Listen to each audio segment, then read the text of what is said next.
की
वंदना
બોલો શ્રી કૃષ્ણ કનૈયા લાલ કી જય.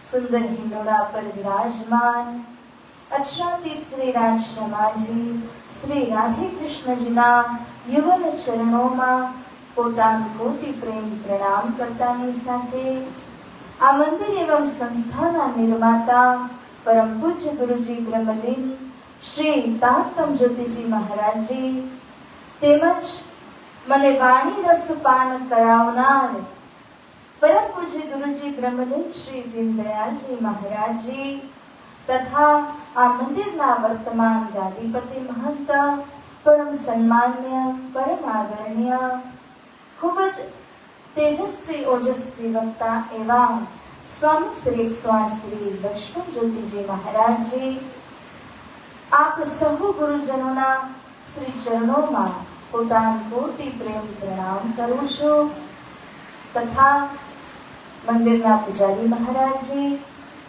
ટ્રસ્ટીજનો આ સમગ્ર મહિલા મંડળ ભક્તિમતી માતાઓ બહેનો ભાઈઓ સુંદર સાજી તથા ઓનલાઈન માધ્યમથી જોડાઈ રહ્યા સર્વ સુંદર સાજીને મારા પોતાનું કોટી પ્રેમ પ્રણામ. સમય બહુ જ વેગથી પસાર થઈ રહ્યો છે. ક્યારે વિતક શરૂ થયું ને ક્યાં આપણે પહોંચી પણ ગયા. આટલા બધા દિવસોમાં ખૂબ આનંદ લઈને અહીંયા સુધી પહોંચ્યા છીએ. જે ગઈકાલે આપણે મઝલ શ્રવણ કરી રહ્યા હતા એટલે કે દિલ્હીની અંદર બાદશાહને સંદેશ દેવા માટે શ્રી પ્રાણનાથજી મોમિનોને મોકલી રહ્યા છે અને તે સમયે ઘણી ઉલઝનો પણ આવે છે અને પહેલા તો પોતે મોમિનોની અંદર જ અનબન થવા લાગે છે. તેમ છતાં પણ શ્રી પ્રાણનાથજીને જે બક્ષિસ થઈ એટલે કે સનંદ વાણીનું અવતરણ થાય છે અને એ સનંદ વાણીના કારણે શ્રી પ્રાણનાથજીએ જોયું કે રાજી મહારાજે મને આ વાણી બક્ષિસ કરી માટે શ્રી રાજજી ઈચ્છે છે કે હું આગળ વધું. ત્યારે એમણે આ કાર્ય હજી પણ આગળ વધાર્યું અને આ સમયે દિલ્હીમાં આવી અને ઘણા પ્રયત્નો કરવા લાગ્યા. હુસેન તફસીર હાથમાં લીધી ત્યારે એની અંદર ધામની વાત મળી અને આ વાત મળી ત્યારે શ્રી પ્રાણનાથજીનું હૃદય એટલું ઘાયલ થયું કે 3 દિવસ 3 રાત સુધી સેજા ઉપરથી ઉઠવાનું તો દૂર હલી પણ ન શક્યા. એવી એમના હૃદયની સ્થિતિ બની ગઈ. અહીં સુધીની મઝલ આપણે શ્રવણ કરી ચૂક્યા છીએ. આવો ચોપાઈને દોહરાવીને આજની મઝલને આપણે પ્રારંભ કરીએ.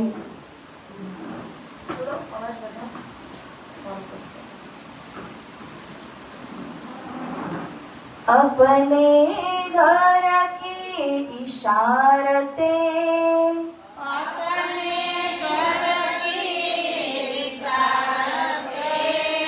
और न समझे कोई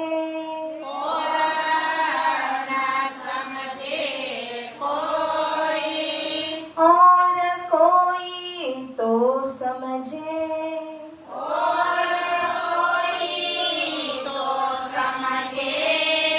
जो कोई दूसरा होए जो कोई दूसरा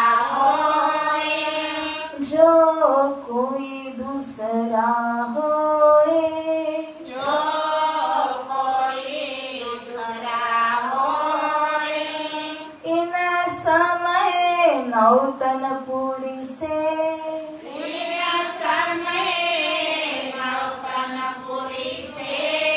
आए पहुँचे प्रेमदास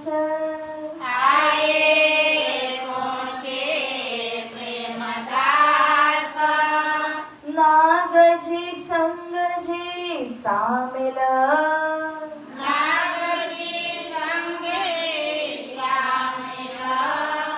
आए प्रमोदने की आशा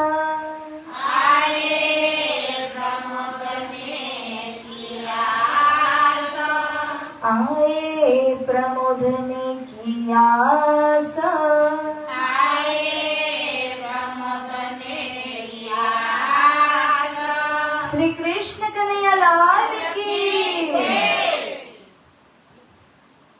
સાંજે દિલ્હીના પ્રસંગની અંદર એક અતિ સુંદર અને માર્મિક પ્રસંગ બને છે, જ્યારે શ્રી પ્રાણનાજી હરિદ્વારથી વિજયી થઈને આવ્યા. તો આપણે ગઈકાલે સાંભળેલું કે શ્રી પ્રાણનાજીએ પત્ર લખ્યો હતો નૌતનપુરી ધામ બિહારીજીને જણાવવા માટે. આ ખુશખબરી જેમ જ પહોંચી તો બિહારીજીનો પ્રાણનાજીની સાથે જે વાર્તાલાપ કરવાનો રસ્તો છે એ ખુલી ગયો, જે પોતે એમણે બંધ કરેલો હતો. હવે જ્યારે પણ અર્થવ્યવસ્થામાં ખોળકાય ત્યારે શ્રી પ્રાણનાજીના પાસે સુંદર સાથ જોડાયેલા છે, એમના થકી મદદ મળી જાય માટે બિહારીજીએ આ પત્ર મળતાની સાથે એમનો રસ્તો ખુલ્યો અને શ્રી પ્રાણનાજીના પાસે એમણે પોતાના હજુરીઓને મોકલ્યા કે જાઓ અને ત્યાં જઈને વાત સાંભળો, જોઈ આવો શું ચાલી રહ્યું છે દિલ્હીની અંદર, શ્રી મહારાજ હવે શું નવું કરી રહ્યા છે. તે સમયે નૌતનપુરી ધામથી શ્રી પ્રાણનાજીના પાસે દિલ્હીમાં 3 જણા આવ્યા, પણ કહે છે ને 3 ટિકટ મહાવિકટ. તો 3 જણમાં કોણ છે? એક તો ભોલા ભાલા પ્રેમજી છે, પ્રેમદાસ, અને બીજા નાગજી અને સંઘજી બિહારીજીના હજુરીઓ છે. તો 3 જણા આવી રહ્યા હતા અને પ્રમોદને કે આશા શું છે દિલમાં કે આપણે જઈ અને શ્રી મહારાજજીને 2 વચનોનું શિખાપન આપીશું, પ્રમોદ કરવા માટે અહીંયા આવી રહ્યા હતા. ये एक दावा ले बैठे ईसे का. હવે લાલાજી મહારાજજી કહે છે કે ઈસા એટલે કે શ્રી સદગુરુજી અને આ જે બિહારીજી પક્ષના એમના હુજુરી આદિ હતા ને, એ લોકો સદગુરુ બિહારીજીમાં છે એ જ દાવો લઈને બેઠેલા. એટલા માટે બિહારીજી એમને અત્યારે મોકલી રહ્યા છે. અકસ રખતે દીન સે શ્રી પ્રાણનાજી જે એક ધર્મનો સૂત્રપાત કરવા ચાહે છે એ બાબત એમને જેલસી છે, ઈર્ષ્યા છે. અકસ એટલે ઈર્ષ્યા.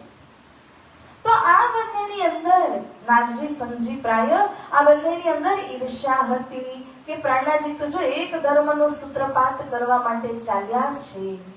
તો જ્યારે રસ્તામાં આવી રહ્યા હતા તો બંને નાગજી સંઘજી હજુરીઓ છે, તેઓ પ્રેમદાસજીને સમજાવવા લાગે છે કે પ્રેમદાસજી સતર્ક રહેજો, સાવધાન રહેજો. આપણે જ્યાં જઈ રહ્યા છીએ દિલ્હી શહેરમાં પ્રાણનાજીના પાસે, શ્રી પ્રાણનાજી તો હવે કુરાનને લઈને, એના આંતરિક અર્થોને લઈને ઘણી બધી શિખામણો આપવા લાગી ગયા છે અને જેના કારણે કોઈ મુસલમાન ભાઈઓ પણ સુંદર સાથ બનીને એમના જોડે સંકળાઈ રહ્યા છે. તો પ્રેમદાસજી તમે સતર્ક રહેજો, ત્યાં કોઈની સાથે જોડે બેસીને ખાવા પીવાનું નહીં. આપણે કોણ છે? શુદ્ધ હિન્દુ. તો આપણે કોઈની સાથે બેસીને ખાઈ પીએ તો શું થાય કે મુસલમાન સાથે બેસવા અને ખાવાથી આપણો તો ધર્મ ભ્રષ્ટ થઈ જાય. તો તમે તો ભોળા છો, તમે પહેલી વખત આવી રહ્યા છો. તો બંને જણા નાગજી સંઘજી પ્રેમદાસજીને સમજાવી રહ્યા છે અને આ વાતની સૂચના શ્રી પ્રાણનાજીને મળી ગઈ. કેવી રીતે મળી? આજકાલના યુગની અંદર તો તમે એક વોટ્સએપ મેસેજ અહીંથી અમેરિકા જેટલું પણ કરો ને, 15,000 કિલોમીટર દૂર હોય કે ગમે એટલું દૂર હોય, અને તેમ છતાં 1 સેકન્ડમાં આપણો મેસેજ ત્યાં પહોંચે છે. તો વિચાર કરો આ સમયે જ્યારે એવી કોઈ સુવિધા નહોતી, પ્રાણનાજીને આ સંદેશ કેવી રીતના મળ્યો? આ પ્રાણનાજીના અંદરની તાકાત છે. પ્રાણનાજીનો પરિચય સમજવો હોય ને તો આવા પ્રસંગોમાં સમજવું જોઈએ કે વાત તો થઈ રહી છે 3 જણાની વચ્ચે, જ્યારે તે લોકો યાત્રામાં છે. પરંતુ શ્રી પ્રાણનાજીને ખબર પડી ત્યાં બેઠા બેઠા, જેમ જ આ 3 જણા દિલ્હીમાં પ્રાણનાજીના જે સ્થાનની અંદર ડેરો નાખ્યો હતો તે જગ્યામાં પહોંચ્યા, શ્રી પ્રાણનાજીએ નાગજી સંઘજીનું મન હરણ કરી લીધું. પ્રેમદાસજીનું નહીં. પ્રેમદાસજીનું મન એમ પણ નિર્મલ જ હતું, તો બે નાગજી ને સંગજીનું મન હરણ કરી લીધું. ये आए मजलिस मोमिनों की, यहाँ बिना ममद और न बात, यह देख ताज्जुब भये, बड़ी चर्चा हुई खुदा की जात. જ્યારે તે ત્રણે જણા અહીંયા પ્રવેશ થયા તો જોયું કે અહીંયા તો બધા મોહમ્મદ, કુરાન, આ તે બધી જ વાતો કરી રહ્યા છે અને એના સિવાય કોઈ વાત નથી. એટલે કે બધાના મગજમાં એક જ વાત છે કે બાદશાહને સંદેશ કેવી રીતે આપીએ. તો કુરાનના માધ્યમથી એને સમજાવવા માટે ઘણા બધા વિકલ્પો વિચારી રહ્યા છે. એટલા માટે એ ચર્ચાનો મુખ્ય મુદ્દો કે વિષય હતો. અને આ ત્રણેય જણા જ્યારે આવ્યા તો જોઈને ચોંકી ગયા કે આટલી મોટી ચર્ચા અહીંયા થઈ રહી છે. જબ રૂબરૂ ભય શ્રી રાજ સો તબ બાતે કરી માહે જોશ, आप आड़े कछना देखही इलम था फरामोश. શ્રી પ્રાણનાજીના સામે આવ્યા તો પ્રાણનાજીએ મન જ્યારે ખેંચી લીધું ને એના કારણે જોશમાં વાતો કરવા લાગ્યા. જેટલું જ્ઞાન હિન્દુત્વ પરક એમની અંદર હતું એ બધું ફરામોશ થઈ ગયું. ફરામોશ એટલે કે સૂઈ ગયું હતું, ભૂલાઈ ગયું. કારણ કે મન જ છે જે મન આપણને ભટકાવે છે. આત્મા ક્યારે ભટકાવી ન શકે. આત્મા તો રાજ્યના પ્રત્યે સમર્પિત થવા માંગે છે, પણ આપણને સમર્પિત થવા કોણ નથી દેતું? એ મન છે. એ જ દજ્જાલ છે, જે માયાનો પુત્ર છે.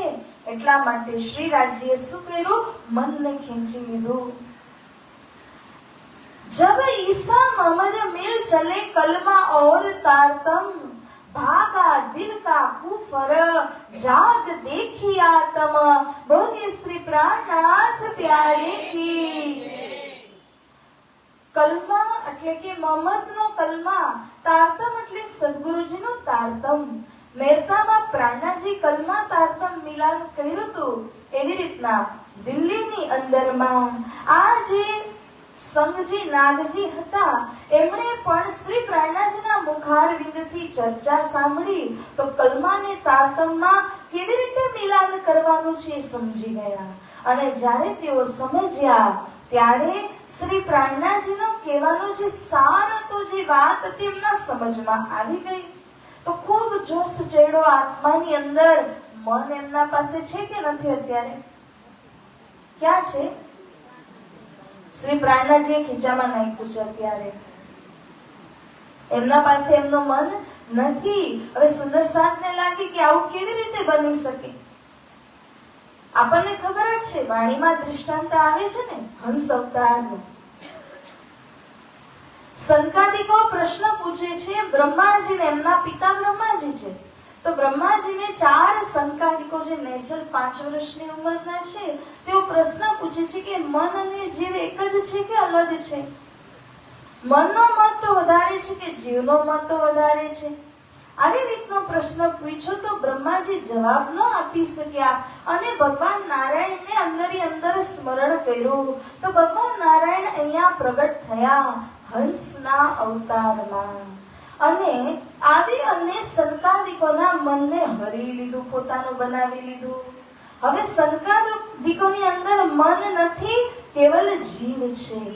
જીવે એટલે કે આત્મે નારાયણજીના દર્શન કરી લીધા. એટલે નમન કર્યું, સાષ્ટાંગ દંડવત કરે છે. અને ઊભા થયા ને પ્રણામ કરીને તો નારાયણજીએ જે પોતે મન ખેંચેલું હતું એ મન સંકાદિકોમાં પાછું નાખી દીધું. અને જેમ જ મન પાછું નાખ્યું તો પ્રશ્ન ઉઠ્યો. પ્રશ્ન શું છે? અરે આ કોણ છે? કારણ કે હવે છે દેખાણું લાંબી ચાંચ દેખાણી ને ઊભા લાંબા પગ દેખાણા. એટલે સંકાદિકો પ્રશ્ન પૂછે છે કે તમે કોણ છો? ત્યારે ભગવાને કહ્યું તમે શું જોઈને પ્રણામ કરો છો? પહેલા પ્રણામ કરો છો પછી પૂછો છો તમે કોણ છો? એટલા માટે સંકાદિકો આગળ પ્રશ્ન ન કરી શક્યા. એ પોતે જ દુવિધામાં પડી ગયા. પરંતુ દૂધ પાણીનો વિછોડો થયો. જે એમનો મૂળ પ્રશ્ન પ્રશ્ન હતો મનને જીવના વિશેમાં, એનું નિરાકરણ ન થયું. પ્રાણનાજીએ વાણીની અંદર દૂધ પાણીનો વિછોડો કરીને સમજાવ્યું છે કે મન માયાવી છે, જીવ પરમાત્મા સંબંધી છે. મનમાં જરા જેટલું પણ વજન નથી. આંખનું તૂલ એટલે કે જે ઓલું એક સફેદ કલરનું ફૂલ જેવું હોય, આકાશમાં ઉડતું હોય, એ પણ કંઈક વજન ધરાવે છે. પરંતુ જે મન છે એનું કોઈ વજન નથી.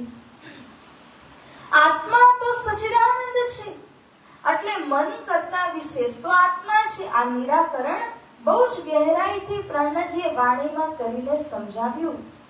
પરંતુ અત્યારે આપણે આ ટોપિકમાં જઈએ, મનને હરણ કરવાના પક્ષની વાત જે છે, તો જ્યારે સંકાદિકોનું મન હરણ કર્યું ને, ત્યારે એ લોકોએ જે નારાયણજી આવ્યા હતા એના દર્શન કર્યા અને મન પાછું નાખ્યું તો ચાંચ અને પગ દેખાણા. એટલે પ્રશ્ન કર્યો કે આ કોણ છે? તો આપણા અંદર પણ સેમ વસ્તુ થાય છે. એ જ વસ્તુ થાય છે કે જે મન છે એ મન બધા સંશય ઊભા કરે છે, એ પ્રશ્ન ઊભા કરે છે. પરંતુ મન જો રાજી ખેંચી લે ને, કેવું આવે ને? આત્મા જ રહે. આત્મા છે એ શ્રી રાજજી મહારાજની પહેચાન કરી લે, સદગુરુજીની પહેચાન કરી લે, ત્યારે પછી કોઈ બાધા, કોઈ પડદો ન રહે. તો આવી રીતના શ્રી પ્રાણનાજીએ મનને હરણ કરી લીધું. એટલા માટે નાગજી અને સંઘજીની અંદર કોઈ સંશય રહ્યો નહીં. એમણે સીધું જ પ્રાણનાજીના અંદર સદગુરુજીના દર્શન પણ કરી લીધા, તારતમના દર્શન કરી લીધા અને બધું શુદ્ધ થઈ ગયું. હવે અહીંયા તો એટલી સરસ મજા આવી કે तब अपनी जुबान सो बातें कही ईमान, हम श्री देवचंद्र जी को इत देखे बैठे इन मुकाम. અમે તો શ્રી દેવચંદ્રજીના દર્શન કરી લીધા, જે પ્રાણનાજીના દિલમાં બેઠા છે. ઇન મુકામ કહ્યું. અને શ્રી પ્રાણનાજી મહારાજજીના મુખારવિંદમાંથી જે સનંદ વાણી બક્ષિસ રૂપમાં અવતરિત થઈ હતી, એને ઉતારી લીધી પોતાના માટે. અમે જઈને આનું અધ્યયન કરીશું. વિચારો, એ મન નથી તો કેટલો ફાયદો છે કે વાણીમાં એકાગ્ર થયા, પ્રાણનાજીમાં એકાગ્ર થયા અને બધું જ સારું હતું. જ્યારે અહીંથી પાછા જવા લાગ્યા ત્યારે રસ્તામાં જતા જતા પણ પત્ર વ્યવહાર કરી અને બધાને ચિઠ્ઠી લખીને મોકલે છે કે અમે તો સતગુરુજીના દર્શન મહેરાજજીના અંદર કરી લીધા છે. અને જ્યારે જવાની પૂર્ણ તૈયારી થઈ તે સમયમાં શ્રી પ્રાણનાજી વિચારો, હવે આનું મન રાખીને હું શું કરું? તો મન પાછું આપી દીધું. કૃષ્ણ કનૈયા લાલ કી. જ્યારે મન એ લોકોને પરત આપી દીધું તો એ જ થયું. એ ચંડાલ મન છે, ચંચલ મન છે. એ ચંચલ મન એટલી દુશ્મની કરે છે આપણા સાથે, એટલું વેર કરે છે જીવના સાથે કે ન પૂછો વાત. જ્યારે મન અંદર પ્રવેશ થયું ત્યારે પાછા હતા એવા ના એવા. જ્યારે દિલ્હીમાં હતા તો શ્રી પ્રાણનાજીએ મન ખેંચીને શું કર્યું? તો બધાને સાથે જમવા માટે ટોળા કરીને બેસાડીને એક થાળીની અંદર જ્યારે ભોજન પીરસ્યું તો એમાં નાગજી, સંઘજી ને શેખ બદલજી ત્રણેયને બેસાડ્યા. शेख बदल और नाग जी एक ठौर किए जब, संग जी शामिल हो यके ताम खिलाया तब. કોને વધારે પ્રશ્નો હતા આવતી વખતે? જ નાગજી સંઘજીને હતા ને, એટલે એ લોકો બંનેને બેસાડી દીધા અને એ જે થાળીમાં ભોજન કરી રહ્યા હતા એમના પોતાના કહેવાથી, ઈચ્છાથી શેખ બદલ ભાઈ પણ એના અંદર બેઠા, એ જ થાળીમાં જમવા માટે બેઠા. રાસમંડલમાં 3 બેઠા ને, એવી રીતે આ 3 જણા ભેગા થઈને એક થાળીમાંથી ભોજન આરોગ્યું. અને મુસલમાન હતા શેખ બદલ ભાઈ અને આ બંને તો હિન્દુ હતા. તો પ્રેમદાસજી તો જોતા રહી ગયા. રસ્તામાં તો હારા મને અલગ જ વાત કરી રહ્યા હતા કે તમે કઈ કોઈ મુસલમાન સાથે બેસીને ભોજન વગેરે નહીં કરતા, અલગ દૂર રહેજો. અને અત્યારે પોતે જ બેસી ગયા ભોજન કરવા માટે. તો અહીંથી જ્યારે નીકળ્યા ને મન આપ્યું પાછું, ત્યારે પાછા મને પોતાના કરતૂત ચાલુ કરીને એ બંનેને માર્ગમાંથી ભટકાવી દીધા અને હવે જે છે તો દૂધલી વાત કરવા લાગ્યા. ક્યારેક કહે કે પ્રાણનાજીમાં સદગુરુજી છે, ક્યારેક કહે કે બિહારીજીમાં સદગુરુજી છે. એમ કરતા કરતા નવતનપુરી પહોંચ્યા અને જ્યારે ત્યાં પહોંચ્યા અને બિહારીજીની સાથે વાત કરી તો બધી રિપોર્ટ તો દેવી જ પડે. રસ્તામાં કોણ કોણ સુંદર સાત મેળા, ક્યાં ક્યાં પડાવ નાખીને, કારણ કે દિલ્હીથી નવતનપુરી પહોંચવું એટલે ઘણા દિવસો લાગતા હતા તે સમયમાં, તો ક્યાં કોની સાથે મળ્યા, શું વાતો થઈ, બધું જ જણાવ્યું. અને બિહારીજીને કહે છે, હમ તો શ્રી દેવચંદ્રજી કો દેખે બેઠે ઉન મુકામ. અને જેમ જ ઉન નીકળી ગયો ને અને બિહારીજીને જે ગુસ્સો ચડે છે, ઉન મુકામ કીધું એટલે કે પ્રાણનાજીમાં છે તો શું મારા અંદર નથી? અરે મારા લોકો ત્યાં જઈને એના બની ગયા. બહુ જ ગુસ્સો આવ્યો. ઇતની બાત સુન કે ઉઠ ભાગા મહેતર. આવી રીતના ગાદીપતિ જે મહેતર કહેવામાં આવે એ આટલી વાત સાંભળીને ઉઠીને ત્યાંથી ગાદી છોડીને રિસાઈને નીકળી ગયા. હાલ પણ ત્યાં જોઈએ તો લખોટા તલાવ છે ને, એ લખોટા તલાવના કિનારે જઈને અનશન કર્યા 3 દિવસ સુધી. 3 દિન તહાં રહે, बात काहू न सुने कान, बड़ा दुख भया साथ में सुन के बात ईमान. બિહારીજી 3 દિવસ સુધી અનશન કર્યું અને નાગજી સંગજી ચરણ પડી પડીને એમને કેટલું સમજાવે છે, કેટલી માફી માંગે છે, તો માનતા નથી. તમને શ્રી પ્રાણનાજીમાં સદગુરુજી દેખાય છે તો ત્યાં જાઓ અને હું પણ નવતનપુરીની ગાદી પર નહીં બેસું. 3 દિવસ સુધી સતત ન જ બેઠા. આવી રીતના અતિશય થયું ત્યારે નાગજી અને સંગજીએ છેલ્લે તો એ જ કરવું પડ્યું કે જે સુંદર સાજીને પત્ર થકી જણાવ્યું હતું કે પ્રાણનાજીમાં સદગુરુજી છે, તે બધા સુંદર સાતને ફરી પત્ર લખ્યા અને હવે જે પત્ર લખ્યા એમાં લખે છે કે ના, શ્રી પ્રાણનાજીમાં સદગુરુજી નથી બેઠા, સદગુરુજી તો બિહારીજીમાં બેઠા છે. અને આ બાજુ બિહારીજીને ક્ષમા માંગીને કહ્યું કે આ જીભ છે ને,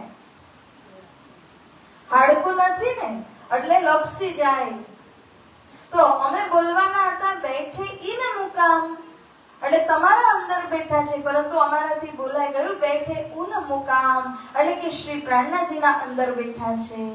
એટલા માટે ક્ષમા આપો બિહારીજી એવું કહી અને ગમે તે રીતે બિહારીજીને મનાવ્યા, મન શાંત કર્યું અને નવતનપુરી લઈને આવ્યા. પરંતુ આ ચિઠ્ઠી જ્યારે સુંદર સાતને મળી એમને લખેલી તો બધાને થયું કે આ બંનેને શું થઈ ગયું છે. ઘડીકમાં પહેચાન કરીને કહે છે કે પ્રાણનાજીમાં છે અને ઘડીકમાં પાછા ભૂલી જઈને કહે છે કે બિહારીજીમાં સદગુરુજી છે. તો એ લોકો બંનેની વાત ઉપરથી સુંદર સાતનો વિશ્વાસ જ ઉઠી જાય છે. આવી રીતના આ મનનો ખેલ છે કે મન જ્યારે આપણી અંદર એવું કરાવે, એ ચંચલ મન આપણાથી ગલત કાર્ય કરાવે છે. તો સૌથી મોટો દુશ્મન છે ને એ મન જ છે. પરંતુ એને સૌથી મોટો મિત્ર બનાવવાની કલા વાણી અને શાસ્ત્ર બતાવે છે. અને જો તમે પોતાના મનને વાળી લો અને મનને શાંત કરો, મનને પોતાનું બનાવો, તો એ જ મન રાજ્ય તરફ તમને લઈ જશે. કૃષ્ણ કન્હૈયા લાલ કી. તો આ પ્રસંગ દિલ્હીની અંદર બન્યો અને એટલા માટે આનું વર્ણન આવ્યું. હવે લાલાશ્રી મહારાજજી વર્ણન કરે છે નલુઆ પત્રોं का वृत्तांत. બાદશાહને સંદેશ દેવો અનિવાર્ય છે, અત્યંત જરૂરી છે, ત્યારે અલગ અલગ પત્ર બનાવ્યા, રૂપકા તૈયાર કર્યા અને હવે કાનજીભાઈ જે અમદાવાદના જેલની અંદર શ્રી પ્રાણનાજીને છોડાવી છે, જે અત્યંત હિંમતદાર હતા, એવા કાનજીભાઈ ઘરે ઘરે જઈને જે પણ બાદશાહના નજીકીને પાસવાનો હતા એમને જઈને આ પત્ર આપે છે અને આ પત્ર આપીને જવાબની અપેક્ષા કરે છે. આવી રીતના અહીંયા ઘણાના ઘરે પત્ર મોકલવામાં આવ્યા. જેમ કે રજની ખાનના ઘરે પત્ર આપ્યો, 10 દિવસ સુધી કાનજીભાઈ જવાબ માટે ફર્યા. એક સાગર મલ્લ નામના હિન્દુ હતા. એમના પાસે 10 વખત આટા ફેરા માર્યા કે આ હિન્દુ છે, આ તો આપણી વાતને સમજી શકશે, પરંતુ એણે પણ કોઈ જવાબ આપ્યો નહીં. પછી બખ્તાવરના ઘરે ગયા. આ સમયે એવી રીતે માયારૂપી દજ્જાલે બધાના મનના ઉપર આવરણ નાખેલું હતું કે કોઈ પણ આ પૈગામના વિશેની વાતને સમજી શકતા નહોતા.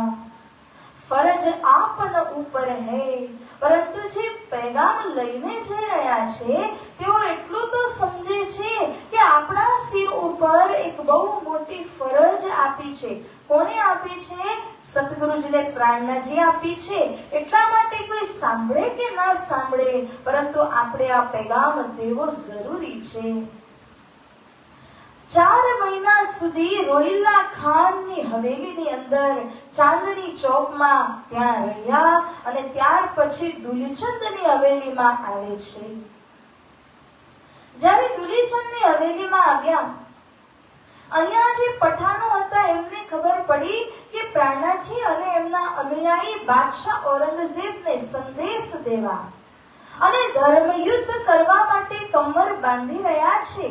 ત્યારે એ પઠાણોએ શ્રી પ્રાણનાજી અને મોમિનોને આ જગ્યા ખાલી કરવા માટે કહ્યું. તબઈત દજ્જાલ ને ગુલવા કિયા અતિ જોર, કાહું રહેને ન દેવહી. જ્યારે એને ખબર પડી ગઈ કે પ્રાણનાજી દ્વારા ધર્મયુદ્ધનું કાર્ય થઈ રહ્યું છે, ત્યારે એને પોતાની હવેલી તો ખાલી કરાવી લીધી, કારણ કે પ્રાણનાજી પકડમાં આવે તો મારી હવેલીને પણ બાદશાહ શું કરે? પાડી નાખે, કા મારાથી ઝૂંટવી લે. એટલા માટે હવેલી તત્કાલ ખાલી કરાવી અને બીજી જગ્યાએ જ્યાં જતા હતા એને ખબર પડે તો તરત જ એ જગ્યાને પણ ખાલી કરાવી દેતા હતા. તો આવી રીતના દજ્જાલે ખૂબ કર્યું કે જેથી કરીને શ્રી પ્રાણનાજી સંદેશ ન પહોંચાડી શકે. તે સમયમાં બધા મોમિનોએ વિચાર કર્યો કે પ્રાણનાજીના જીવને જો સંકટ આવી જાય તો સંદેશ પહોંચાડવાનું કાર્ય કે શાકુંતલ સુકુમારના જાગણીનું કાર્ય જ અધૂરું રહી જાય. એટલા માટે સર્વેએ મળીને સલાહ કરી અને શ્રી પ્રાણનાજીને કહ્યું કે તમે કામા પહાડીમાં જાઓ. કામા પહાડી એટલે કે એકાંત સ્થળ છે, વન વિભાગ છે કે જે વન વિભાગની અંદર આપ એકાંતમાં કેવલ પોતાના હજુરીને લઈને રહો અને અમે તમારા આદેશ મુજબ દિલ્હીની અંદર બધા જ કાર્યો કરીશું, પરંતુ તમે અહીંયા આવતા નહીં. અમે પકડાશું, અમને સૂલી પણ ચડાવી દેશે તો કઈ ફરક નહીં પડે, અમે મૂલ મિલાવવામાં ઉઠીશું, પરંતુ જો તમને કંઈ પણ થશે ને તો આ પૂરું જાગણીનું જે કાર્ય છે એ તો અધવચ્ચે રહી જશે. એટલા માટે શ્રી પ્રાણનાજીને કામાપાડીમાં મોકલ્યા અને ત્યાંથી શ્રી પ્રાણનાજીના મદદ દ્વારા 7 કયામતના નિશાન લખે છે મોમિનો. એક મોટો નલવાપત્ર તૈયાર કરીને જે 7 કયામતના નિશાન એટલે કે દાબતલ અરજ નામના જાનવરનું ધરતી ફાડીને એમાંથી પ્રગટ થવું, દજ્જાલનું જાહેર થવું, આજુજ અને માજુજ કોણ છે એના વિષયમાં જાહેર થઈ જવું. અને હજુ એક નિશાન એવો ભારી લખ્યો છે કે પશ્ચિમ દિશામાંથી સૂર્યનો ઉદય થશે, એ સૂર્ય અંધકાર પૂર્ણ હશે. આવા ચિહ્ન લખ્યા છે. તેમજ લખ્યું છે કે ઈસા આવશે, ઇમામ આવશે અને અસરાફીલ આવશે, જે પોતાના કરનાઈ દ્વારા સોર ફૂંકશે અને મોટા પહાડો એના સોર ફૂંકવાથી પડી જશે. આવી રીતના 7 કયામતના નિશાન કુરાનની અંદર કહેવામાં આવ્યા અને શ્રી પ્રાણનાજીએ એ જે 7 નિશાનોનો ખુલાસો કર્યો. તમે એક વાત સમજજો, આવા જે મહાપુરુષો હોય એ બધાએ પોતાના ગ્રંથની અંદર એવી વાતો કે પ્રશ્નો લખ્યા છે ગુથી લખી હોય છે, જેને એકમાત્ર પ્રાણનાજી કે સદગુરુજી જ સુલઝાવી શકશે. એમના સિવાય કોઈ સુલઝાવી નહીં શકે. તમને યાદ હશે કે વલ્ભાચાર્યજીએ સુબોધની ટીકાની અંદર 40 પ્રશ્ન બતાવ્યા છે.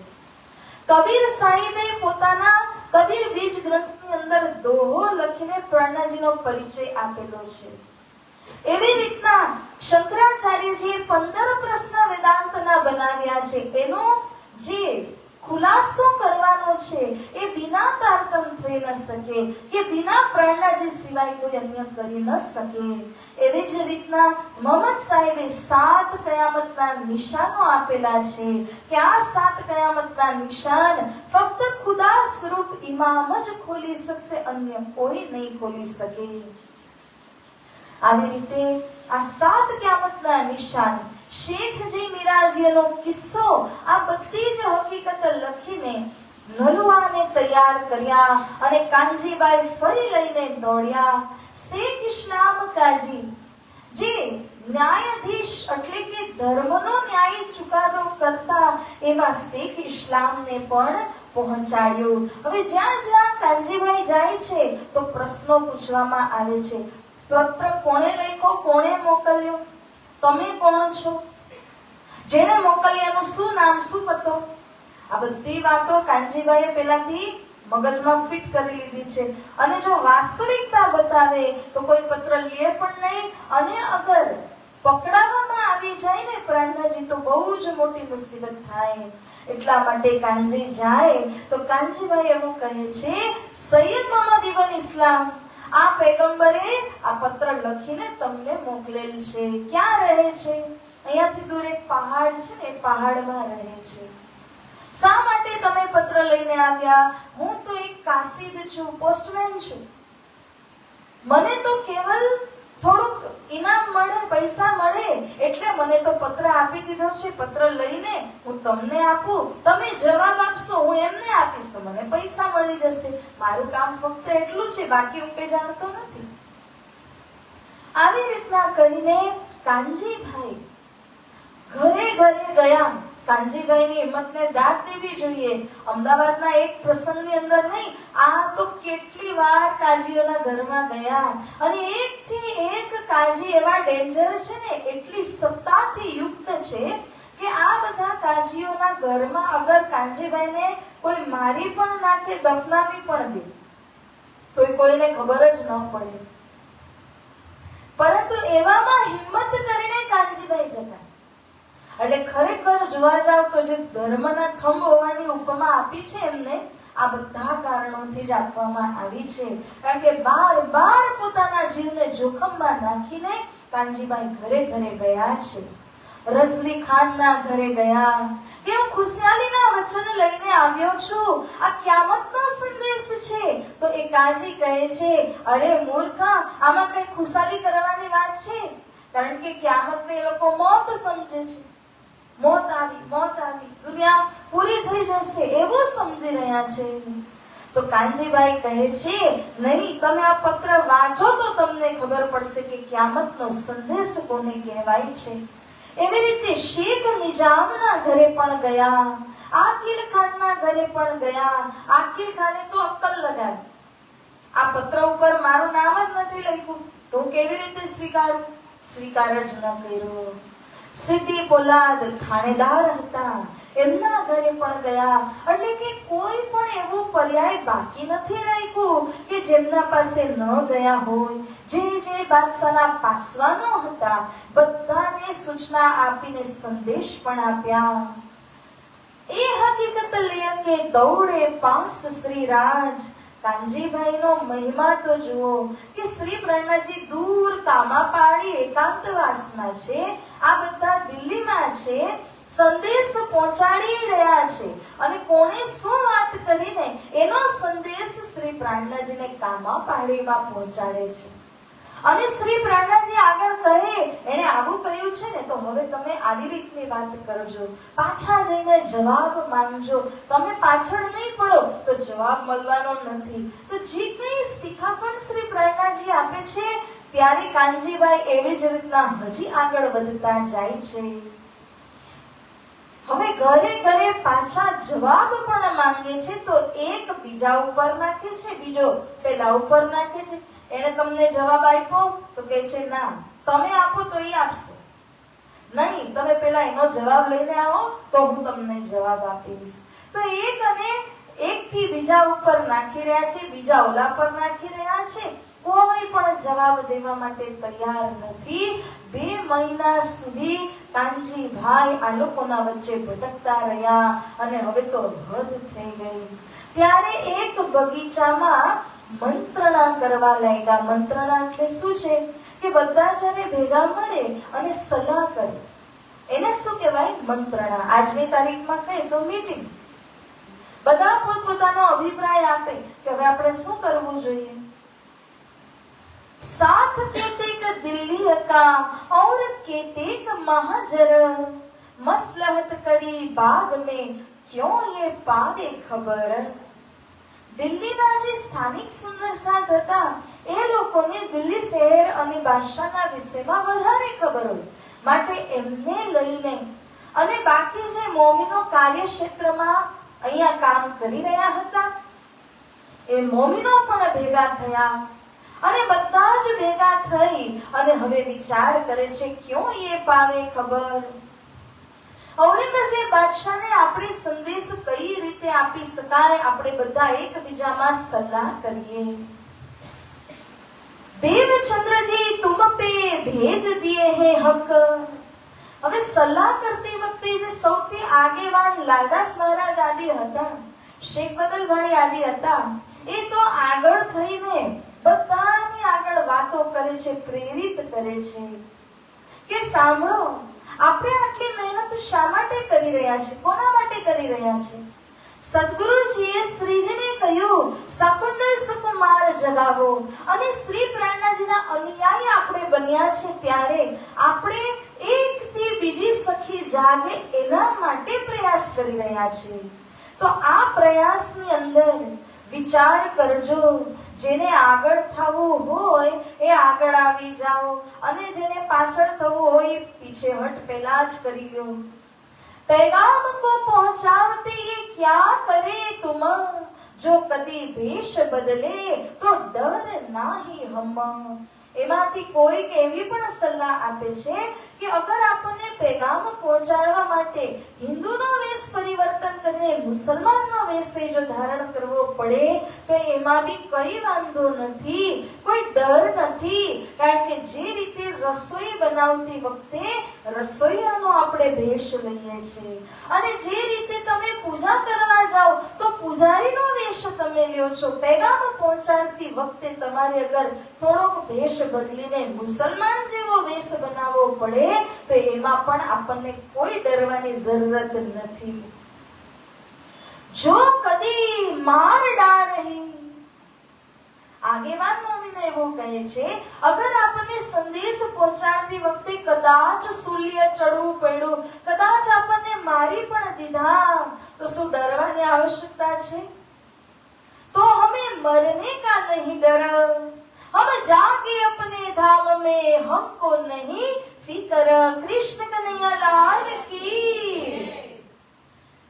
એ મોમીનો જે આગળ પડતા છે એ લોકો કહી રહ્યા છે અરે મરશું તોય મૂલ મિલાવવામાં જાગશું, એમાં શું ચિંતા છે. એટલા માટે આપણને ડરવાની કોઈ આવશ્યકતા નથી.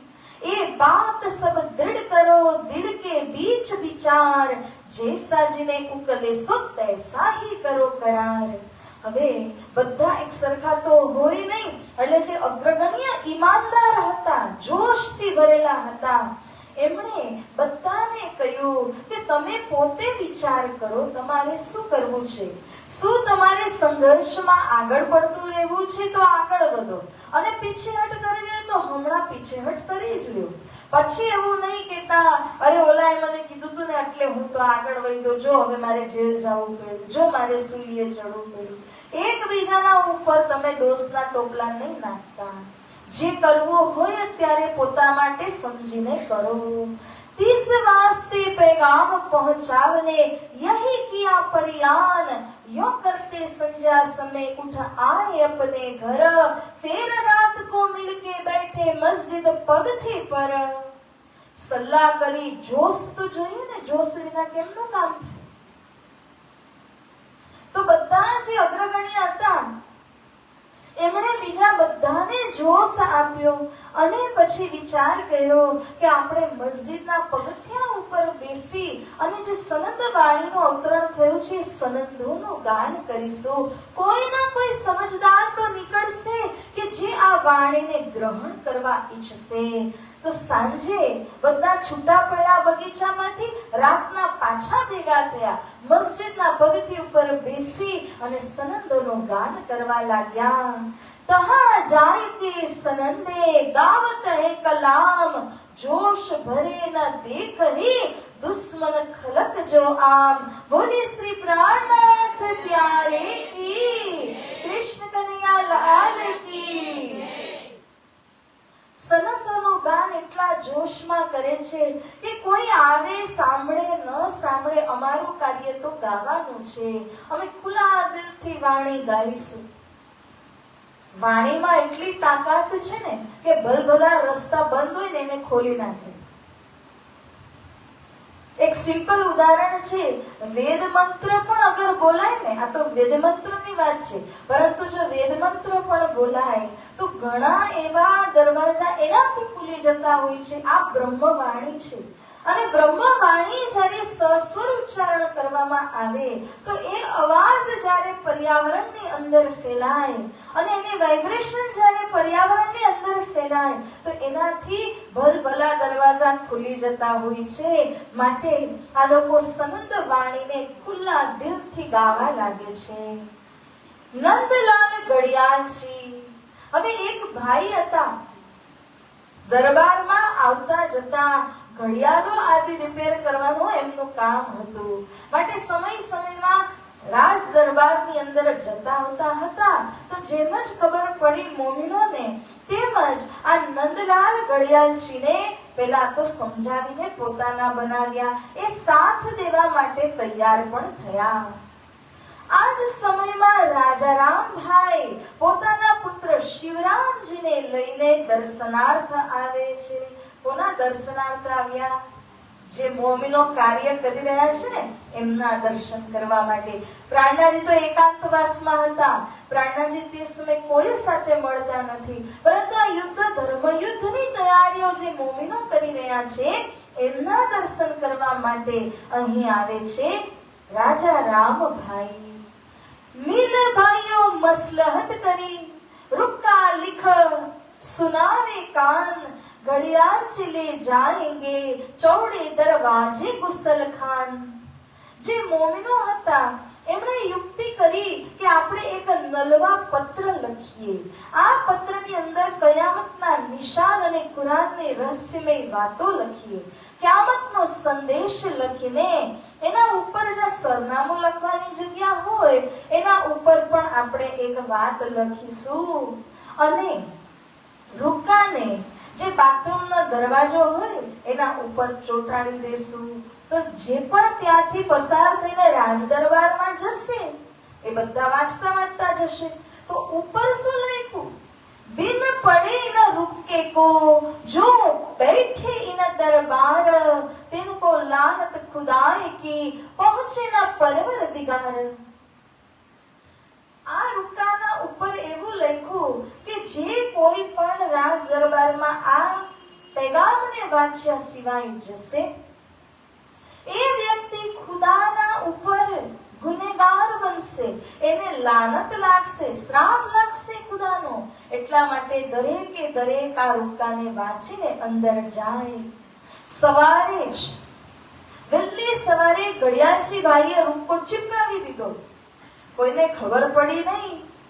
અને જ્યારે દરબારનો સમય 9 વાગ્યાનો થયો તો એક પછી એક વ્યક્તિ આવવા લાગ્યા અને દરેકે દરેક ઇન્સાન આ રૂકાને વાંચીને જઈ રહ્યા હતા. તો જેમ જ બધાને ખબર પડવા લાગી, દરબારમાં બધા ભેગા થાય તો આપણે શું વાત કરી? તમે જોયું રૂકો ચિપકાવેલો છે, શું લખ્યું છે? આખા દરબારમાં આ જ વાતની હોહકાર મચી ગઈ અને ખબર પડી ગઈ સુલતાનને કે કોઈ કે આવીને આવી રીતના રૂકો ચિપકાવ્યો છે. ગુસ્સા કિયા સુલતાન ને શેખ સલેમાન ઉપર. ત્યારે સુલતાનને ખબર પડી કે મેં એક મંત્રી રાખેલો છે શેખ સલેમાન.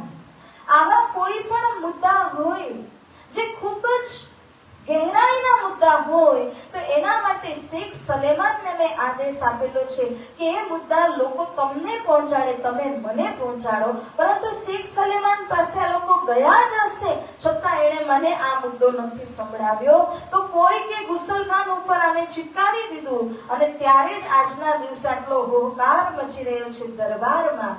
ત્યારે સુલતાનને બહુ જ ગુસ્સો ચડ્યો અને શેખ સલેમાનને નોકરીમાંથી કાઢીને શેખ નિજામ તાજીના પુત્ર અબ્દુલ્લાને એ જ જગ્યામાં અપોઇન્ટ કર્યા, નિયુક્ત કર્યા. અને બાદશાહે ઢંઢેરો પીટાવ્યો કે જેણે એ રૂપો ચિપકાવ્યો છે આવીને મને મળે. કૃષ્ણ કનૈયા લાલ કી.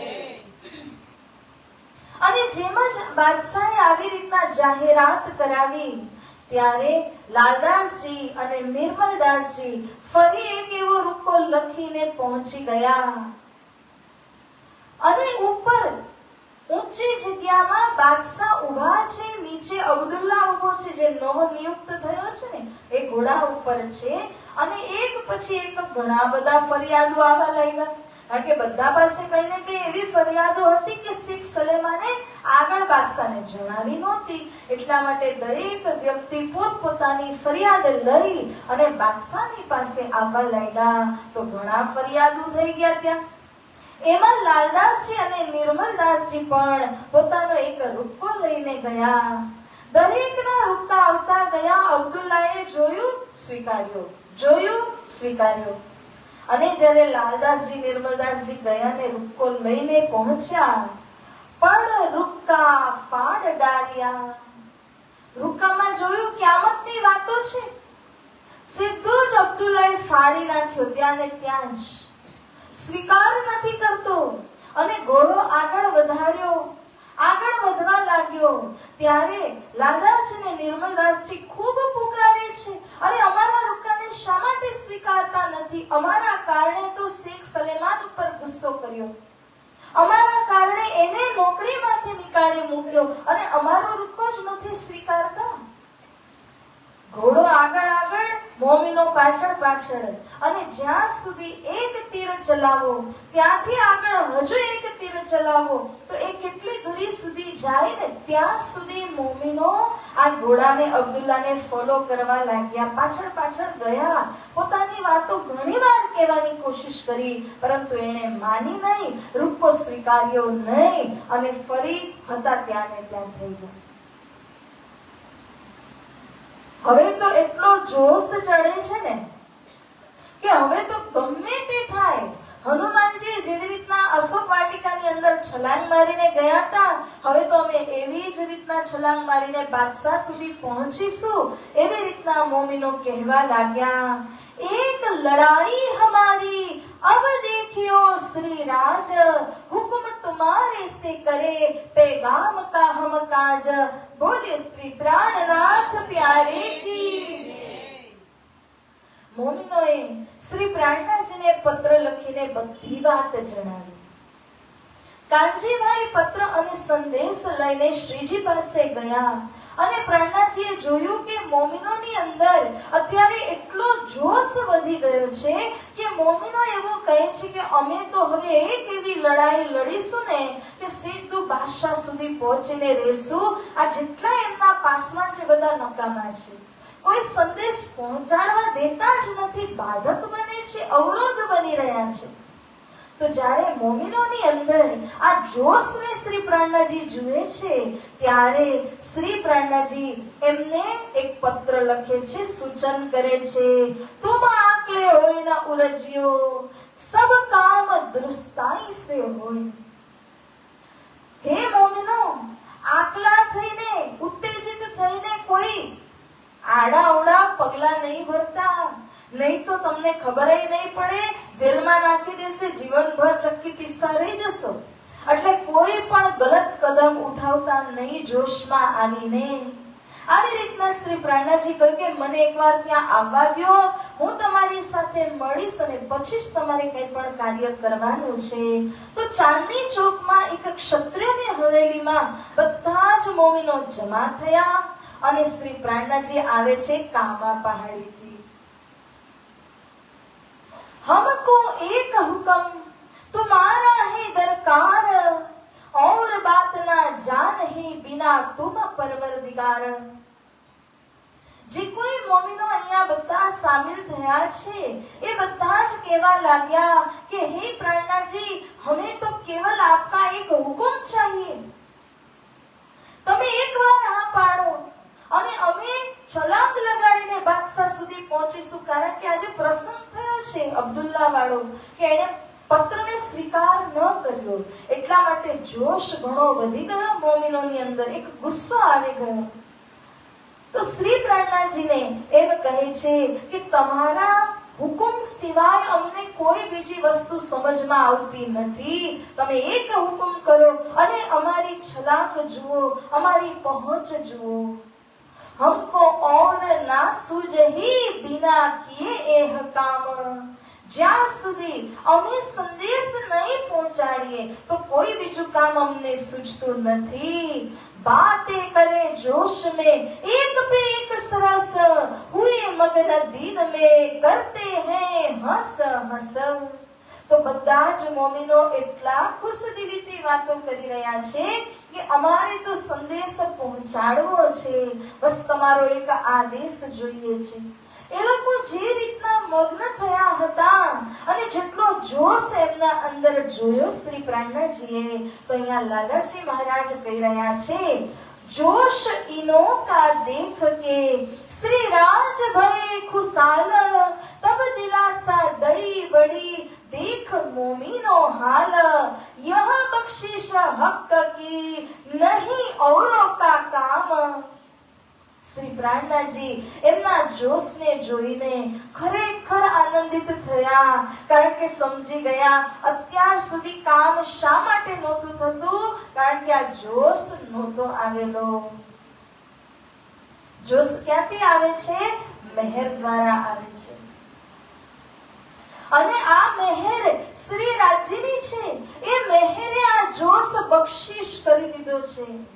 પ્રાણનાજી રીતસર જોઈ રહ્યા છે, એક એક જણની અંદર માનો કે હજાર હજાર બ્રહ્મ આત્માઓનું બળ આવી ગયું હોય એવી રીતના આ લોકો જોશમાં લલકારી રહ્યા છે કે અમે બાદશાહને સંદેશ પહોંચાડીશું. તો જ્યારે આવી રીતના શ્રી પ્રાણનાજીએ જોયું તો આશીર્વાદ આપીને ગયા. ઇત ખુશાલ હોય કે શ્રી રાજ્યએ ખુશખુશાલ થઈને આશીર્વાદ આપ્યા, રૂડા રૂડા હવે તમારું કામ સફળ થશે. તો પ્રાણનાજીએ કહી દીધું એટલે હવે તો કામ સફળ બનવાનું જ છે. બધા મળી અને સાથે બેઠા પ્રાણનાજીની સાથે ભોજન આરોગવા, કારણ કે ખબર નથી કે બાદશાહના પાસે જઈશું તો પાછા આવીશું કે નહીં. માયા છે અને બાદશાહ પણ માયાના પ્રભાવમાં છે, તો કદાચ અમને ન છોડે તો.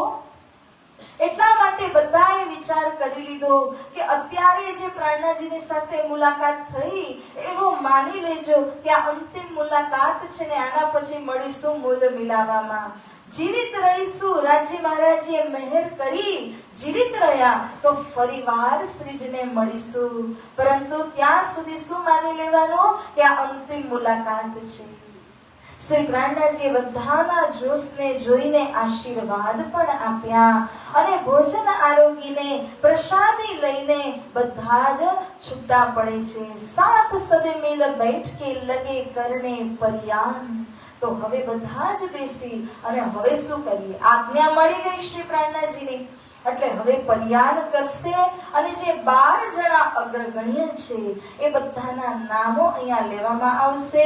જયકારની સાથે આપણે એમના નામ બોલીશું. એનાથી પહેલા એક ધૂન અને પછી બાદશાહ સાથે જે ભેટ છે આ ભેટના ઉપર આપણે ચર્ચા શ્રવણ કરીશું. બોલે શ્રી કૃષ્ણ કનૈયાલાલ કી જય.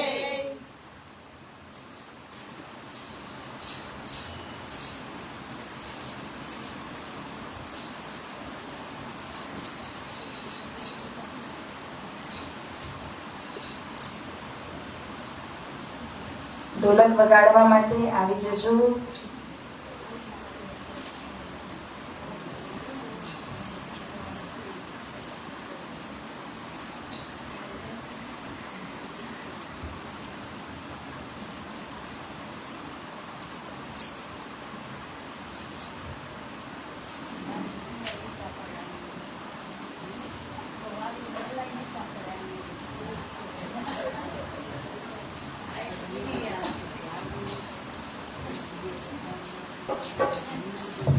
ચુમક ચુમક પાએ ઝાંઝર બોલે, રામ શ્યામજી રૂડી રમત રમે. ચુમક ચુમક પાએ ઝાંઝર બોલે, રામ શ્યામજી રૂડી રમત રમે. ચુમક ચુમક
શ્યામાજી રૂડી રમત રમે. ચુમક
હિંડોળામાં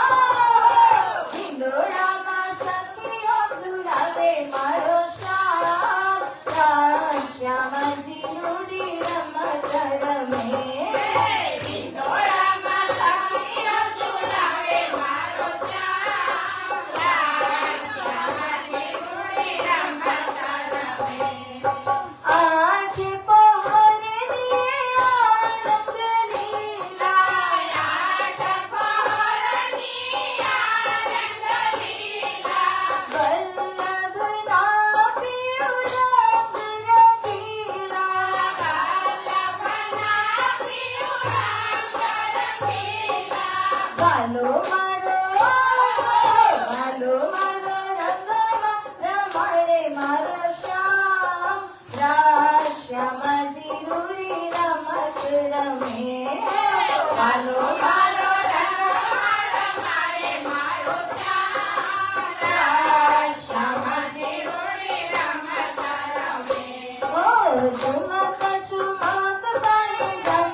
કૃષ્ણ કનૈયા લાલ કી જય.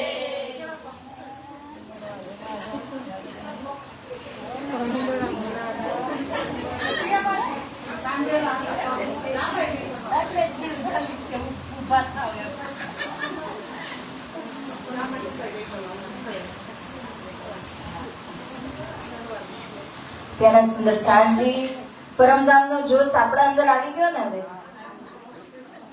હવે જોરથી જયકારો બોલજો, હા, કારણ કે 12 જણા મોમિનોનો પ્રસંગ અને એમનું નામ છે. તો ધામધનીને યાદ કરી અને આ કેટલા કઠિન દોરની અંદર કેટલો મોટો ધર્મ સંદેશ એમણે પહોંચાડ્યો એ બદલ બધા જ સુંદર સાંજી ખૂબ રીઝીને એમના નામમાં જયકારોની સાથે એમના નામો શ્રવણ કરીએ.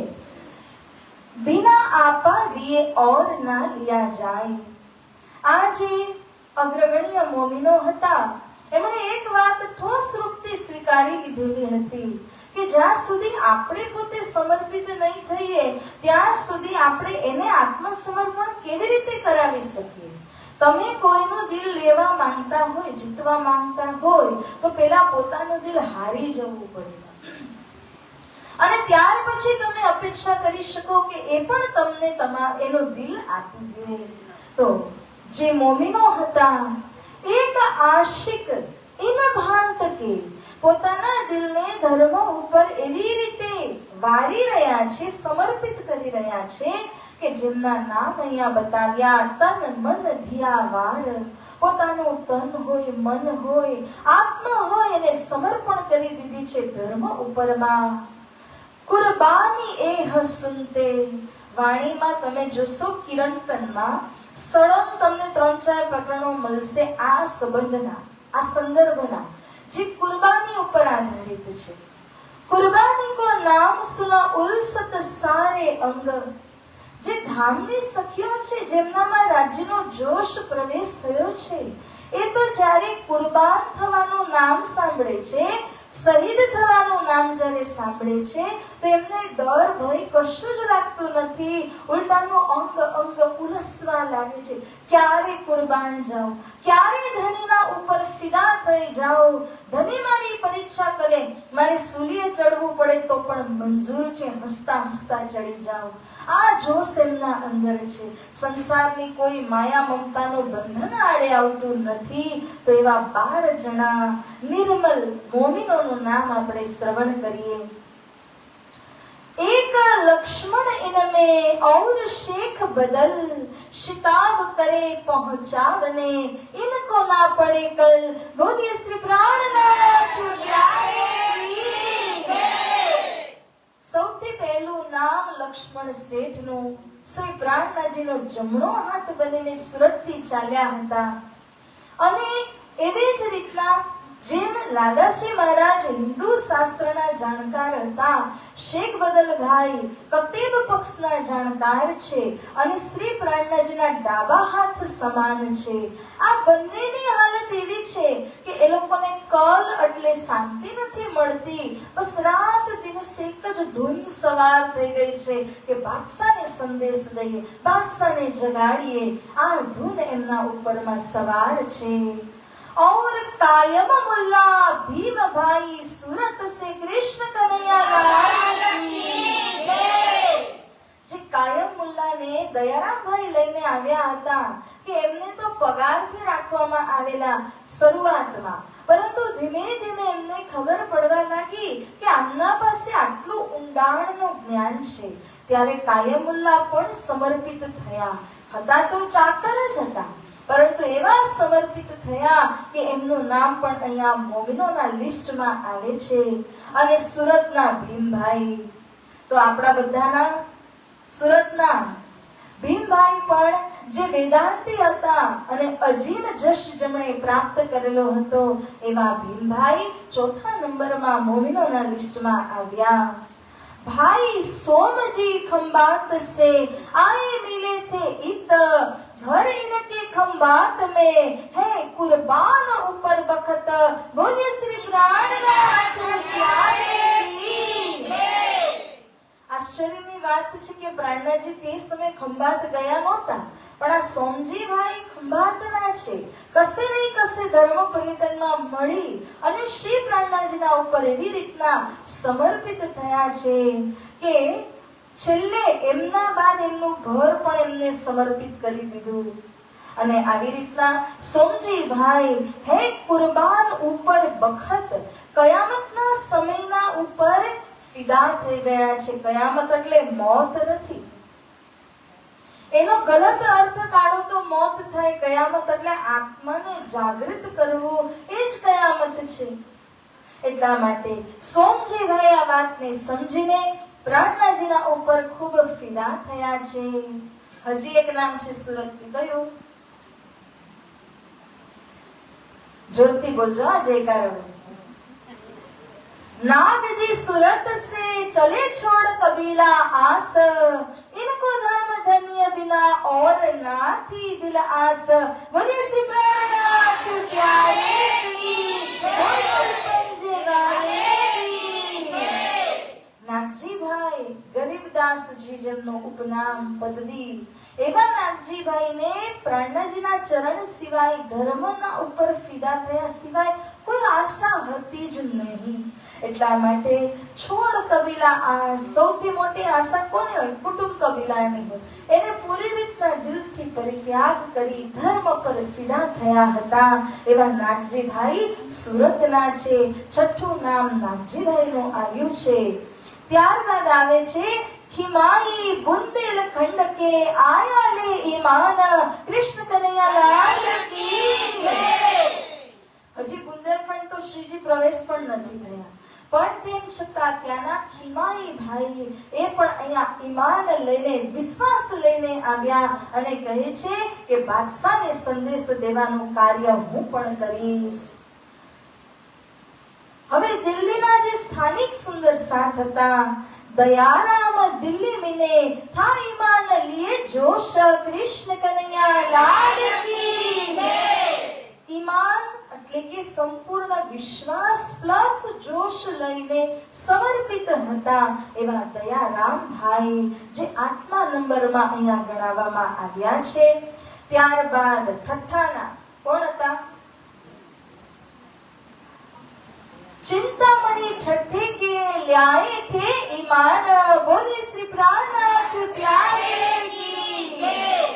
ચિંતામણી ભાઈ જે જાગૃત થયા તો હજારો શિષ્યો આગળ, હજારો પાછળ ચાલતા હતા, પરંતુ કતઈ પરવા ન કરી કે હું ગુરુના દરજામાં છું.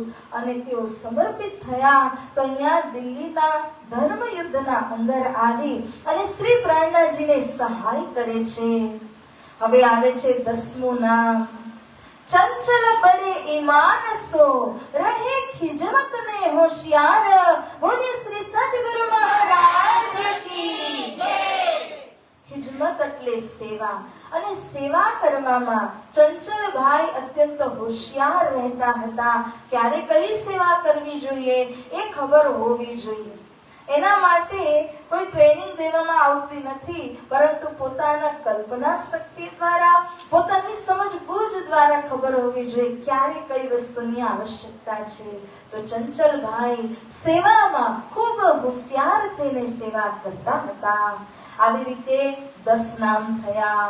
હવે गंगाराम दिल्ली के रहे दुकान अपनी, श्री कृष्ण कन्हैया लाल की जय. દિલ્હીના સ્થાનિક સુંદર સાત ગંગારામભાઈ એક દુકાન ચલાવતા હતા. પરંતુ જ્યારે પણ આવે તો કઈ ને કઈ વસ્તુ લઈને આવે, કઈ ને કઈ સેવા કરે. એવા ગંગારામભાઈ શ્રી પ્રાણનાજીના ઉપર ખૂબ જ સમર્પિત હતા. અને જે છેલ્લું નામ છે बनारसी दिल्ली के कृष्ण कन्हैया लाल की जय. દિલ્હીના જ સ્થાનિક સુંદર સાત કેટલા થયા? આ બનારસી ભાઈ પણ દિલ્હીની મજલના છે. તો આવી રીતના 12 નામ 12 મોમિનોના થયા. आपस में मसलहत करी, जाए जुम्मे मस्जिद, तहां जाए सनंदे पढ़िए, सिफत जो मोहम्मद. આ 12 જણામાંથી 2 જણા વાસ્તવમાં મુસલમાન છે, 10 તો હિન્દુ છે, પણ વેશ બદલાવી છે અને પેગામ પહોંચાડવા માટે એક યુનિફોર્મ આપણે પહેરીએ ને, સ્કૂલમાં જતી વખતે પહેરવું પડે, તો એવી રીતના વેશ બદલાવીને સંદેશ દેવા માટે મુસલમાનનો વેશ ધારણ કરીને આ 12 જણા તૈયાર થયા છે. અને પોતે આપસમાં સલાહ કરી કે આપણે મસ્જિદના પગથિયે જઈને બેસીશું અને ત્યાં સનંદ વાણીનું ગાન કરશું. गावत सनंदे जोश में आशिक होने से, इमाम जो मस्जिद का उतर आया ऊपर से, कृष्ण कन्हैया लाल की जय. એટલા જોશમાં સનંદ વાણીનું ગાન કરે છે. અને પહેલા જ કહ્યું, આ જોશ કોણે આપેલો? બક્ષિસ રૂપમાં એક-એકમાં 1000 નો જોશ છે. એટલે કેટલો જોશ હશે? આ જોશથી ભરેલી વાણી જ્યારે ગાઈ રહ્યા હતા મસ્જિદની પગથી પર બેસીને, તો જે મસ્જિદના ઇમામ કહેવાય એટલે પૂજારી, એ પૂજારી બહાર આવ્યા.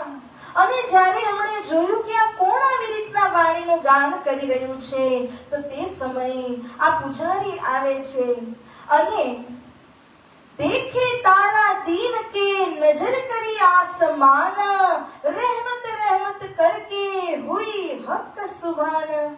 એ પૂજારી આ 12 જણાને બેઠેલા જોયા અને મુખ મંડળ ઉપર એવું તેજ અને એવી દિવ્ય વાણી ગાન કરી રહ્યા હતા, જેને સાંભળીને ઇમામે પોતે જ સામે ચાલીને કહ્યું કે હું તમને લઈને જાઉં છું.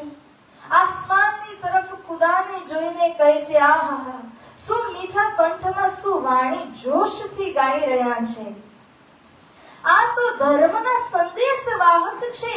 કારણ કે કુરાનની અંદર પહેલા જ કહ્યું હતું કે કયામતનો સમય આવશે ને તેમાં મોમીનો આવશે સંદેશ લઈને. તો એ સમજી ગયા, એ પણ સાચા હતા. તો તરત જ પહેચાન કરી અને પછી કહે છે કે હું તમને લઈને જાઉં સુલતાન પાસે. अंदर जाए खबर करी आया पैगाम इमाम, मैं लाया लोग तिनके तुम आई हो ये काम. જ્યારે અંદર મહલમાં પ્રવેશ થયા ઇમામ, તો એમની સાથે 12 જણા મોમિનોને લઈને ગયા. આજ સુધી કેટલી કોશિશો કરી હતી, પરંતુ બધી ફેલ થતી હતી, નાકામ જઈ રહી હતી. આજે એક ઝટકામાં એ જે જોશ ધન્ય આપેલો હતો એના કારણે કામ ફતે થઈ ગયું. અને બાદશાહની સાથે ભેટ કરાવવા પોતે મસ્જિદના પૂજારી જ આ લોકોને લઈને ગયા. એ લોકો પ્રાંગણમાં ઊભા હતા અને ઇમામ અંદર પ્રવેશ થઈને બાદશાહને સંદેશ મોકલ્યો કે હે બાદશાહ, તમે જલ્દી બહાર આવો, કારણ કે ઇમામનો સંદેશ, ખુદાનો સંદેશ લઈને આવનાર જે મોમીનો છે એ તમારા દ્વારે આવ્યા છે, બાદશાહ જલ્દીથી આવો।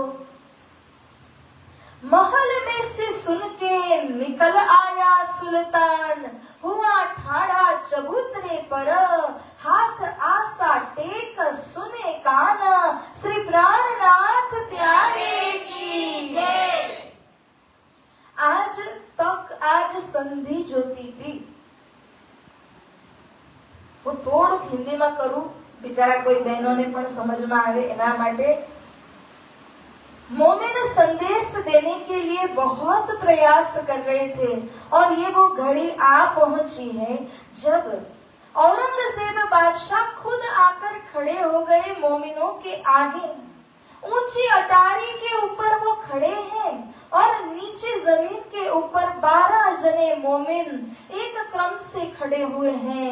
और जब बादशाह ने आकर के इनको देखा तो उनके हाथ में आसा, एक लंबा डंडा होता है, उसको टेक करके अपना हाथ उसके ऊपर रखते हुए बादशाह उन मोमिनों की तरफ देखने लगे कि क्या बात करना चाहते हो।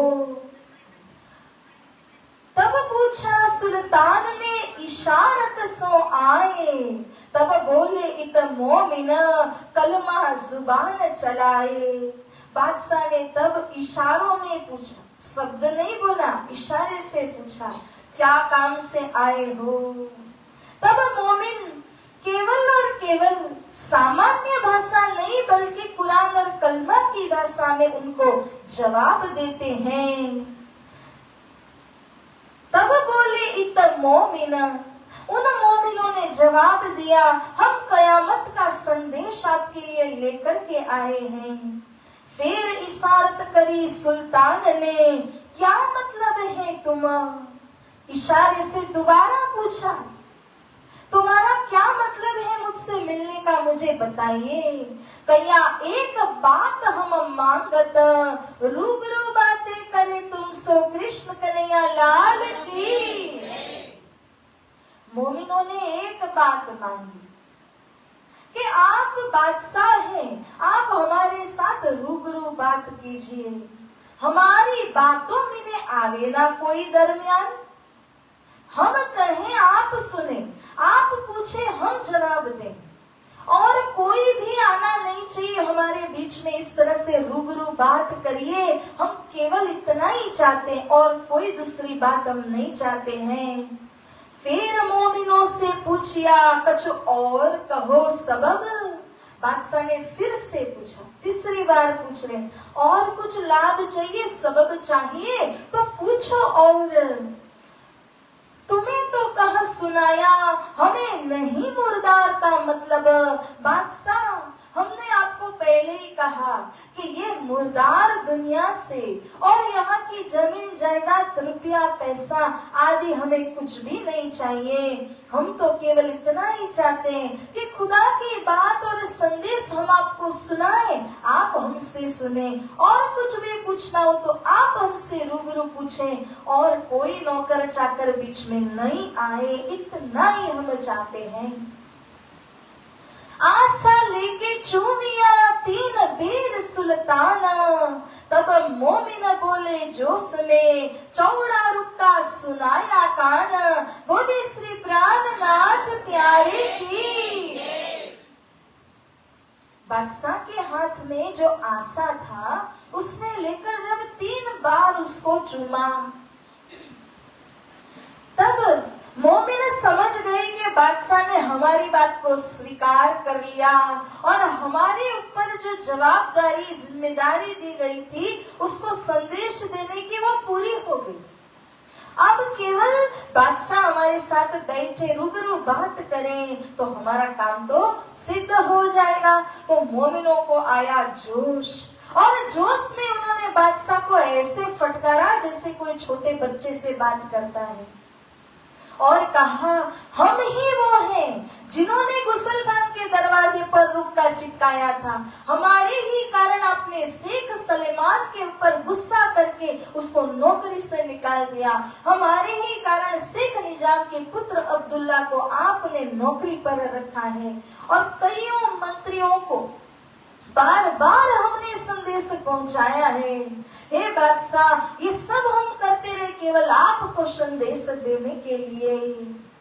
तब पूछा सुल्तान ने, अब सुल्तान पूछते हैं, है तुम पे किताब? आप जो ये कयामत की बात कर रहे हैं, कोई उसका साक्षी पुरावा, कोई किताब है आपके पास? तब इन यारो कहिया, हम मंगावे सिताब। ये एक चूक, उसी समय पुस्तक होती तैयार और सिद्धाही बादशाह को दे देते तो कोई भी बीच में पर्दा या संशय डाल नहीं सकता था। परंतु मोमिनों ने कहा कि हम जल्दी में जल्दी सिताब, यह पुस्तक आपको लाकर देंगे। क्योंकि मोमिनों को पता नहीं था कि आज के आज जाएंगे, सनद गाएंगे और तुरंत हमें कोई वहां ले जाएगा। ऐसे ही इतने महीनों से भटक रहे थे मोमिन, तो तुरंत ये काम हो जाएगा, इस बात में उनको भरोसा नहीं था। तो किताब कोई तैयार हाथ में नहीं थी। यदि होती तो बादशाह तुरंत समझ जाते। इस प्रकार से सिताब जल्दी में जल्दी मंगा कर देने की बात मोमिनों ने कही। फिर सुल्तान ने कहा, कछु मांगत हो तुम? अब फिर से अंतिम बार पूछते, बोलो बोलो, और कुछ चाहिए तो बोलो। देखो, ये जो राजा महाराजा बादशाह होते हैं, उनको पता है कि कोई ना कोई लौकिक कारण से भी मेरे पास आए होंगे, इसलिए बार बार पूछते हैं। कया मांगत दीन मोहम्मदी, और न चाहिए हम। बादशाह, हमें तो केवल इतना चाहिए कि हमारे पैगंबर मोहम्मद है, उनका ही ये दीन धर्म प्रचार हो, हम केवल उतना चाहते हैं। इस प्रकार से और कोई लौकिक चीज हमको नहीं चाहिए। मोमिन बोले अपने जोश में, डर दिल भया सुल्तान, और दूर खड़े सब कांपत, सुन सख्त कलाम दरमियान। बोलिए श्री प्राणनाथ प्यारे की। जब मोमिनों ने ऐसे जोश में बात की, वो ऐसे ही 1,000 आत्माओं का जोश उनके अंदर डाल दिया है श्री राजी महाराज जी ने। और ये प्रसंग हुआ, आशा चूंकि कबूल किया जब बादशाह ने, तब मोमिनों को और जोश आने लगा। और उस जोश में उन्होंने बादशाह को ऐसे डांट करके बात की जिससे कोई छोटा बच्चा ही हो। और सुल्तान भी अपने दिल में डरने लगे। वो किसी से नहीं डरते, मगर खुदा का संदेश लेकर आए, ये विश्वास उनके अंदर हो गया। ये जो बादशाह औरंगजेब है सुंदर साहब जी, ये कुरान का बहुत बड़ा जानकार था। ये जो बातें अभी मैं कहूंगी वो शायद आपने किसी से नहीं सुनी होगी। मैं कीर्तन ग्रंथ के आधार पर मैं ये बात आपके आगे रखती हूँ। औरंगजेब बादशाह कुरान का जानकार था और उससे पता था कि कयामत का समय आ गया है। और जो खुदा ने कहा है कि मैं इमाम के रूप में आने वाला हूँ, उनके आने का समय भी हो गया है। वह ढूंढ रहा है कि खुदा कहाँ है, इमाम के रूप में आए हुए खुदा कहाँ पे है। उन्होंने कहा था मैं बुरके में आऊंगा, पर्दे में आऊंगा, तो वो हिंदू जाति में आए हैं। इसीलिए बादशाह औरंगजेब जो भी हिंदुओं के गुरुजन, संत, महात्मा जन थे, उन सबको जेल में डाल डालकर चक्की पिसाता था, उनको कसनी देता था, क्योंकि इनमें से जो भी इमाम है वो निकल करके आएंगे और मैं उनका दर्शन करूंगा। कृष्ण कन्हैया लाल की जय। इस प्रकार से बादशाह औरंगजेब उन सबको परीक्षा कर रहा था। उसे ये भी पता था कि जब विष्णु भगवान का अवतार संसार में होता है राजा के रूप में होता है तो उस राजा के अंदर उनका 10वां भाग का शक्ति होता है, और उस शक्ति को उजागर करने के लिए, सामने लाने के लिए बादशाह औरंगजेब राजाओं को ललकारता था, क्योंकि उसे पता था इनमें कहीं इमाम छुपे बैठे हैं और उन इमाम का संदेश मुझको स्वीकार करना है, उनका दर्शन मुझको करना है। लेकिन प्रश्न ये उठता है कि दर्शन क्यों नहीं हुआ? आगे जैसे जैसे मजल अब जाएगी ना, आज के दिन ही हम इस बात पे चर्चा करेंगे। अभी के लिए इतना समझना है कि बादशाह औरंगजेब को इंतजार था कि मुझे इमाम के दर्शन हो, इसीलिए उन्होंने कई साधु महात्माओं को कसने दिया, कई राजाओं को कसने दिया और अपना साम्राज्य फैलाने की कोशिश की। तो ये बादशाह औरंगजेब को जब ये मोमिन मिले तब उसने आशा चुमा और उसे पता चला इमाम का संदेश मुझको आ गया, अब मुझे इमाम के दर्शन भी होंगे। अब आगे सुनिए, इनमें 10 तन एक खिल के और 2 तन है बराबर। यहाँ पर देखो तो 2 जने वास्तव में मुसलमान हैं और 10 जने हिंदू हैं, परंतु मुसलमान का भेष लिया है। वो 2 जने शेख बदल और कायम मुल्ला है जो जाति से मुसलमान है। बाकी के जो 10 जने थे वो हिंदू भाई थे, वे वेश बदल करके पैगाम पहुंचा रहे हैं। वो क्यों किया? क्योंकि जो कार्य करने जाते हो उसी अनुसार वेश लेना पड़ता है। कार्य पूरा हो जाएगा तो फिर से अपने वेश में आ जाएंगे। हमें क्या पहुंचाना है? वेश नहीं पहुंचाना, हमें संदेश पहुंचाना है। इसीलिए उन्होंने अपना भेष बदल दिया। तो अब यहाँ श्री लाडा जी महाराज कहते हैं, तब इशारत ये करी घर पहुंचाओ पोलाद खान। इस समय में औरंगजेब बादशाह एक गुर जबरदार से मिलता है। गुर जबरदार उनके पिताजी के समय के एक व्यक्ति है। तो गुर जबरदार आकर के बादशाह औरंगजेब से ऐसा कहते हैं कि बादशाह आप तो सीधा सामने खड़े हैं, वो सारे 12 जने आपके सामने खड़े हैं, कुछ हथियार लेके आए होंगे, सीधा आपको मार देंगे तो क्या करोगे? आप तो खड़े खड़े संदेश को सुन रहे हो, आशा चुम रहे हो, लेकिन ये षड्यंत्रकारी होंगे तो क्या करोगे? मार देंगे तो क्या करोगे? सत्ता पलट जाएगी। जैसा ही उसने ये बात उनके कानों में डाली तो औरंगजेब बादशाह सतर्क हुए। जो ईमान लेकर के आ गए थे परंतु अब थोड़ा पीछे हटे। गुर जबरदार ने कहा, आपके पिता शाहजहां के समय में अगर कोई ऐसे बादशाह से बात करता, तुरंत ऐसा हुक्म करते कि वो बोलने वाले को 2 टुकड़े कर देते। और ये लोग आपको खड़े खड़े फटकार रहे, आप सुन भी रहे हो। इस तरह से गुर जबरदार ने औरंगजेब बादशाह के मन में बात डाली और कहा कि आप इनसे रूबरू बात करोगे या अभी ऐसे बात कर रहे हैं? एकांत में मिलेंगे तो कैसे बात करेंगे? मार देंगे आपको। इनसे रूबरू बात मत करना, अपने पाजी के पास इनको भेज दो, मतलब नौकर के हवाले कर दो। बादशाह ने सुन करके अपने नौकर सिद्दी पुलाद जो थानेदार थे उनके हाथों मोमिनों को सौंपने का आदेश किया। तब मोमिन दूध ले भये आया गुर जबरदार। अब मोमिनों को लगा, अरे बादशाह ने ये क्या किया? अभी तो आशा चुमा था, पुस्तक दिया होता तो इस तरह गुर जबरदार उनके मन को खराब नहीं कर सकते थे, मगर ये मन का खेल है, बादशाह के मन को ही फिरा दिया।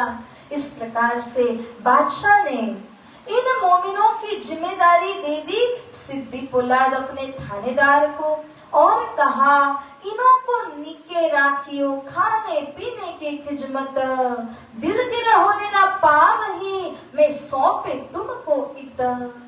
बादशाह ने अपने थानेदार से कहा कि मैं आपको सौंप रहा हूं ये मोमिनों को, इनका खाना पीना व्यवस्था रहना अच्छी तरह देखना, हमारे से दिलगिर नहीं होने चाहिए, मतलब दुखी नहीं होने चाहिए।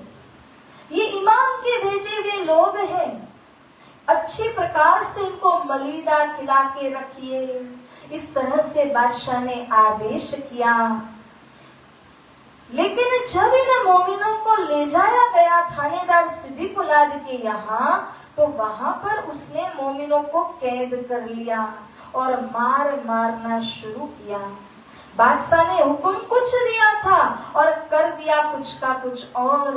उनको 1.5 महीने तक सख्त कैद में रखा, अदालत में बुलवाया और सबने मिलकर के बादशाह के मन को फिरा दिया।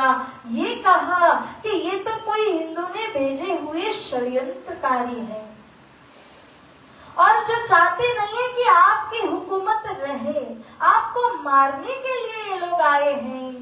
ऐसी बात उनके मन में डाल दी तो बादशाह भी घबराए, अरे मेरी हुकूमत छूट जाएगी तो। इसीलिए बादशाह औरंगजेब ने उन सब की सब बातों को स्वीकारा और उन लोगों ने कहा, रूबरू जो बात करने का आपने वचन दिया है आशा चुन करके, वो बात को भी रद्द कर दीजिए। तो बादशाह ने उस बात को भी रद्द कर दिया। 1.5 महीने तक मोमिन सख्त कैद में रहे। इस समय जो दयाराम भाई दिल्ली के सुंदर साथ थे, उनके घर में पता चला तो वो लोग तो ऐसी कोशिश करने लगे कि दयाराम भाई को वहां से छुड़ा लिया जाए, किसी और को उनकी जगह भेज दिया जाए, नहीं तो हमारा नाक कट जाएगा। ऐसे उपाय करने लगे और दूसरी ओर यहाँ पर काफिरों ने सुल्तान के दिल दिमाग को भटका दिया। जब 1.5 महीने तक मोमिन सख्त कैद में रहे तो ऐसे मारा गया उनको, मानो कोई चोर कोई लुटेरे हो, उल्टा लटका करके मारा गया। ये बात सर्वत्र पता चल गई कि इमाम का संदेश लेकर के मोमिन आए और उनको कैद में डाल करके मारा जा रहा है। जब ये सारा संदेश श्री जी को पहुंचा, वो भी बहुत ही नाराज हुए।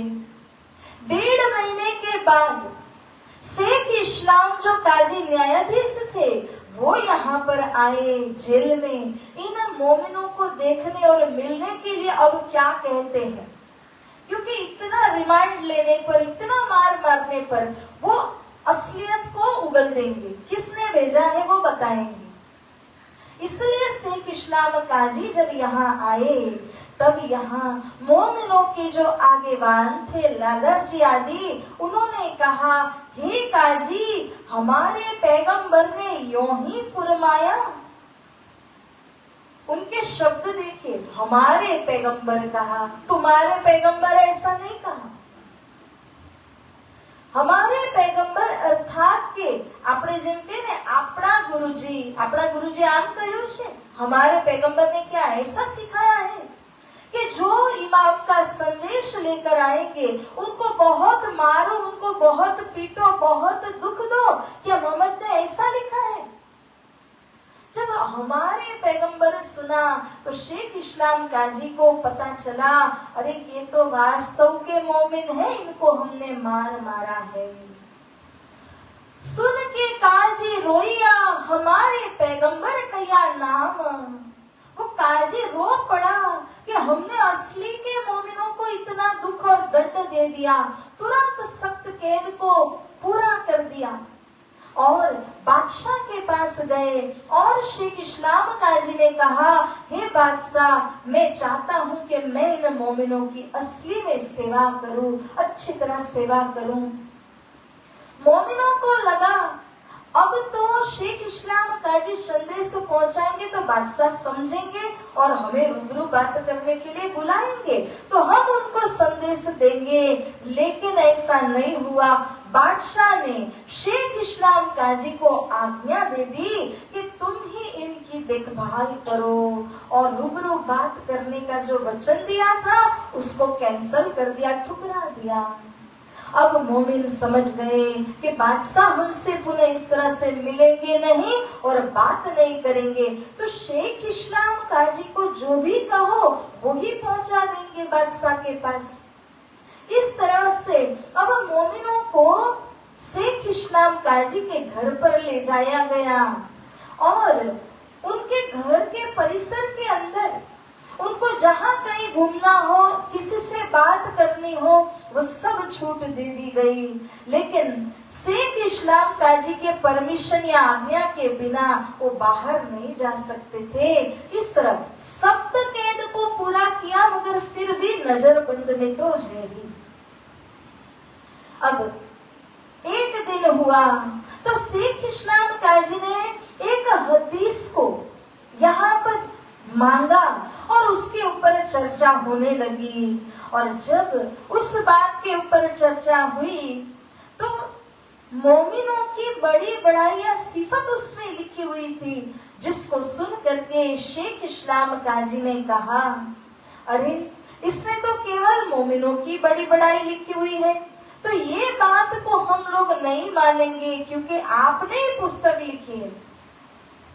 तो मोमिनों को बहुत ही जोश आया और मोमिनों ने कहा, अरे हे मूर्ख, हमने नहीं लिखी है पुस्तक, ये उर्दू बाजार में बिक रही है, तुम चाहो तो वहां से लेकर आओ, उसमें यही बात लिखी हुई है, ये कयामत का संदेश है। एक और दिन आया, तब शेख इस्लाम काजी ने मोमिनों को अपने भाई के घर पर भेजा भोजन के लिए, और उसने सब मांसाहारी भोजन तैयार किया। इस बात को देख करके जो शेख बदल भाई मोमिनों में शामिल थे, उनको इतना जोश चढ़ा कि उन्होंने उसके भाई को ऐसे फटकारा कि भाई तो घर छोड़ के निकल गया। फिर तीसरा दिन आया तो शेख इस्लाम काजी अलग अलग मुद्दों के ऊपर, कयामत की बातों के ऊपर चर्चा प्रारंभ करते हैं और कहते हैं कि कुरान में 10वीं, 11वीं, 12वीं सदी का बहुत महत्व बताया गया है। और 10वीं सदी तो अभी चल रही है, उस समय 10वीं सदी चल रही थी और 11वीं सदी भी लागू हुई थी, चलने में थोड़ा ही समय था। तब शेख इस्लाम काजी ने कहा कि इन सदी का क्या महत्व है, जागनी कब होने वाली है, ये बात आप हमको बताइए। तो मोमिनों ने बहुत सुंदरता पूर्वक उनके आगे बात को रखा कि जब कयामत आएगी, खुदा का संदेश लेकर इमाम आएंगे और उनको महामती नाम से पुकारा जाएगा। जब इस प्रकार से उन्होंने कहा तो ये काजी को बात बिल्कुल अच्छी नहीं लगी और तुरंत उन्होंने पुस्तक को बंद करवा दिया। इस प्रकार से श्री लादास जी महाराज जी कहते हैं कि मोमिन तो है गरीब, बकरी जेता बल, बड़े बाग ज्यों बोलही, ये सीधे निर्मल, बोलिए श्री प्राणनाथ प्यारे की। मोमिनों के अंदर कितना बल है, बकरी के जैसा, और ये जो बड़े बड़े काजी आदि थे उनके अंदर शेर के जैसा बल था। ये बल कौन सा है? धर्म का नहीं, लौकिक अपनी पोस्ट का बल है। तो वो बल उनके अंदर अधिक होने के कारण से मोमिनों की आवाज को उन्होंने दबा दिया। मोमिनों को दिखाकर, उनका उदाहरण देकर उन्होंने अपने नौकर से कहा कि देखो ये तो हिंदू जाति के फिर भी कितने समर्पित हैं धर्म के ऊपर। ऐसा कह करके उन्होंने उस हिंदू भाई अपने नौकर को समझाने की कोशिश की। वो तो ऐसे भाग गया जैसे जमीन फट जाए, सीता मैया की तरह मैं उसके अंदर समा जाऊं। इस प्रकार से यहाँ पर कई बातें हुई और मोमिन अभी भी वहीं पर शेख इस्लाम काजी के घर पर ही है।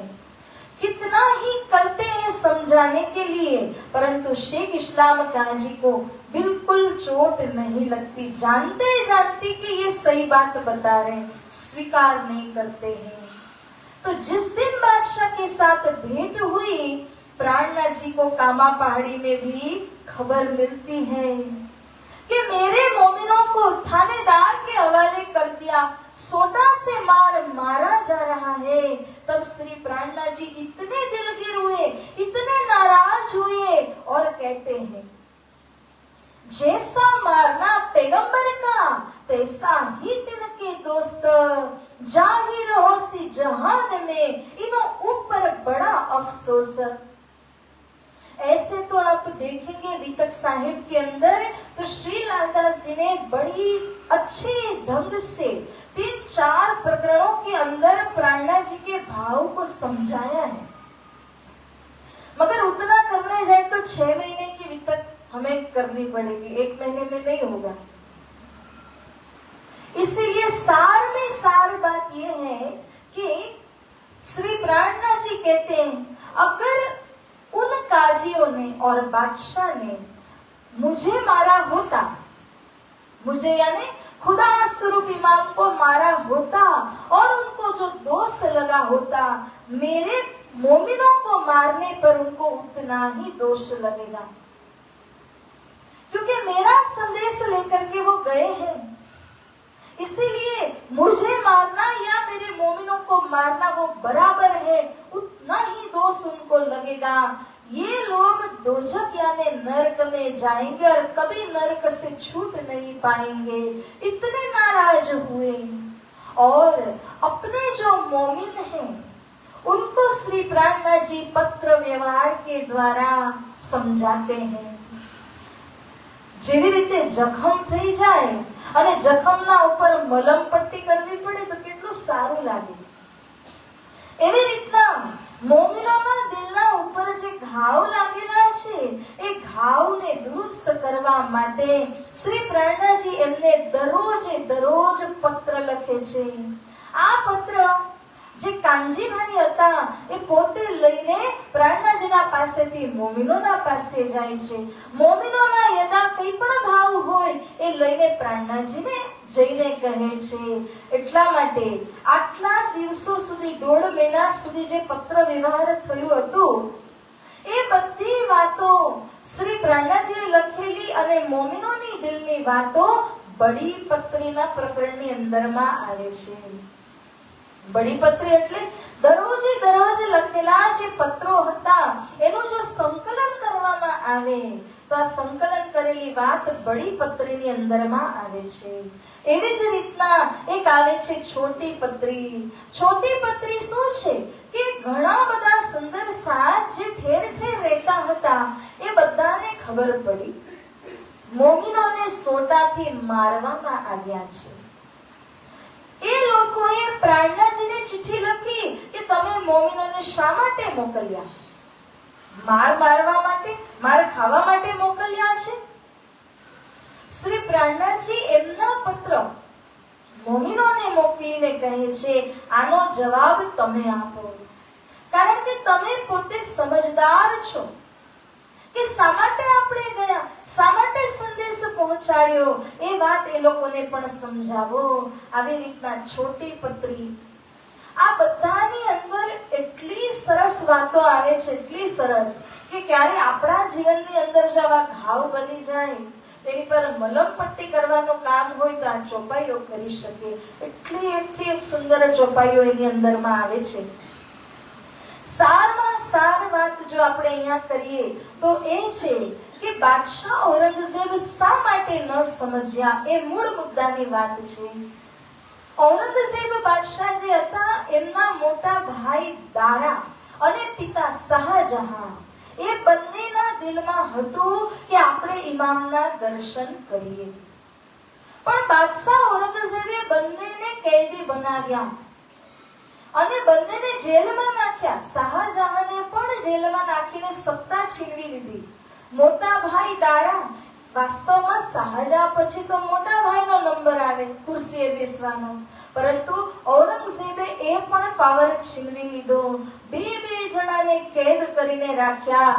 શાહજહાંએ તો ત્યાં સુધી કહ્યું, અમને ફક્ત જીવિત રાખો, કંઈ નહીં કરતા, સત્તા પણ લઈ લો, અમને જીવિત રાખો, જેથી કરીને ઇમામના દર્શન અમને થઈ જાય. પરંતુ ઔરંગઝેબને ડર હતો, આ જીવિત રહેશે તો ક્યારે ને ક્યારે મારી ખુરશી છીનવી લેશે. મારી દીધા બંનેને. આ બંને જે આત્માઓ હતી એમને ઇમામના દર્શનની ખૂબ ખૂબ ચાહના હતી, માટે શ્રાપ લાગે છે બાદશાહ ઔરંગઝેબને. અને બાદશાહ ઔરંગઝેબની બંને આંખો, દિલની આંખો હોય ને, એ દિલની આંખો ફૂટી ગઈ. કોઈ શ્રાપ આપે તો આપણી શી હાલત થાય? નજર સામેની વસ્તુ ન સમજાય. એવી રીતના એ શ્રાપિત થયા કે તમે અમને દર્શન કરવા ન દીધા, તમને દર્શન નહીં થાય. માટે ઔરંગઝેબ બાદશાહ પાસે મોમીનો પહોંચ્યા. સંદેશ મળ્યો, સ્વીકાર કરવામાં આવ્યું કે આ ખરેખર મોમીન જ છે, કોઈ ષડયંત્રકારી નથી. તેમ છતાં એણે મોમીનો સાથે રૂબરૂ વાત ન કરી અને ડર હતો મારી હુકુમત વહી જશે. અને બીજું કે શ્રાપિત હતા એટલા માટે પણ સ્વીકાર કરવામાં આવ્યો નહીં. તો આ બંને કારણો થયા કે સંદેશ પહોંચાડ્યા છતાં પણ બાદશાહ ઔરંગઝેબે કેમ આ વાત ન સ્વીકારી. ઘણાને મનની અંદર આ સંશય હોય છે, પરંતુ સુંદરસાજી વિતક અને વાણી બંને આમાં સાક્ષી છે. જ્યારે એને સદગુરુજીના જ્ઞાન દ્વારા મળાવી કડીથી કડી, તો આ વાતની ગંભીરતાને ગહેરાઈ સમજમાં આવી શકે છે. નહીતર એવું કહેવા વાળા કે આ સકુમાર કેવી રીતે હોઈ શકે છે, એવું કહેવા વાળા કે આને સમજમાં કેમ નથી આવ્યું, વગેરે વગેરે, એ બધી વાતો કરવા વાળા ઘણાય મળે છે. પરંતુ હકીકત સુધી પહોંચીને ચોપાઈઓના માધ્યમથી એનું નિરાકરણ કરવા વાળા શાયદ જ કોઈ મળે છે. કૃષ્ણ કનૈયા લાલ કી. તો સુંદરસાજી મજલ તો એવી છે, નેવર એન્ડિંગ છે, ક્યારેયનો અંત નથી. પણ હવે સમય સીમા આવે એટલા માટે આપણે ચોપાઈને દોહરાવી અને આ દિલ્હીની મજલને આપણે સાર રૂપમાં શ્રવણ કરી. આગળ અહીંયાથી શ્રી પ્રાણનાજી કામાપાડીથી નીકળી અને ઉદયપુર, ત્યારબાદ મંદસ્વર આદિ સ્થાનોમાં જાય છે. રાજસ્થાનના પડાવોની ચર્ચા આવે છે. આવતીકાલે આપણે એની પર ચર્ચા શ્રવણ કરીશું.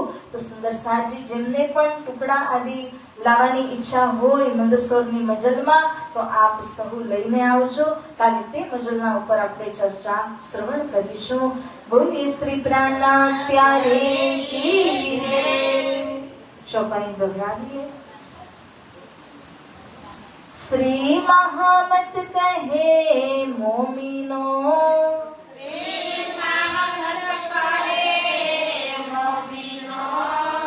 એ પાતી की हकीकत,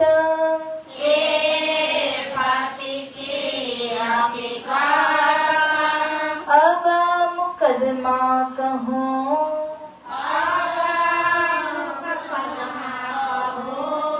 फरदा रोज कयामत, फरदा रोज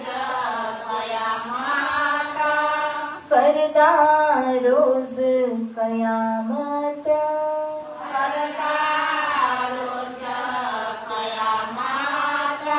बोलिए श्री कृष्ण कन्हैया लाल की, श्री सद्गुरु महाराज की, श्री प्राणनाथ प्यारे की, श्री कृष्ण प्रणामी धर्म की, तीनों पूरी धाम की, स्वामी श्री लालदास जी महाराज की, बोल बोल पंजे वाले,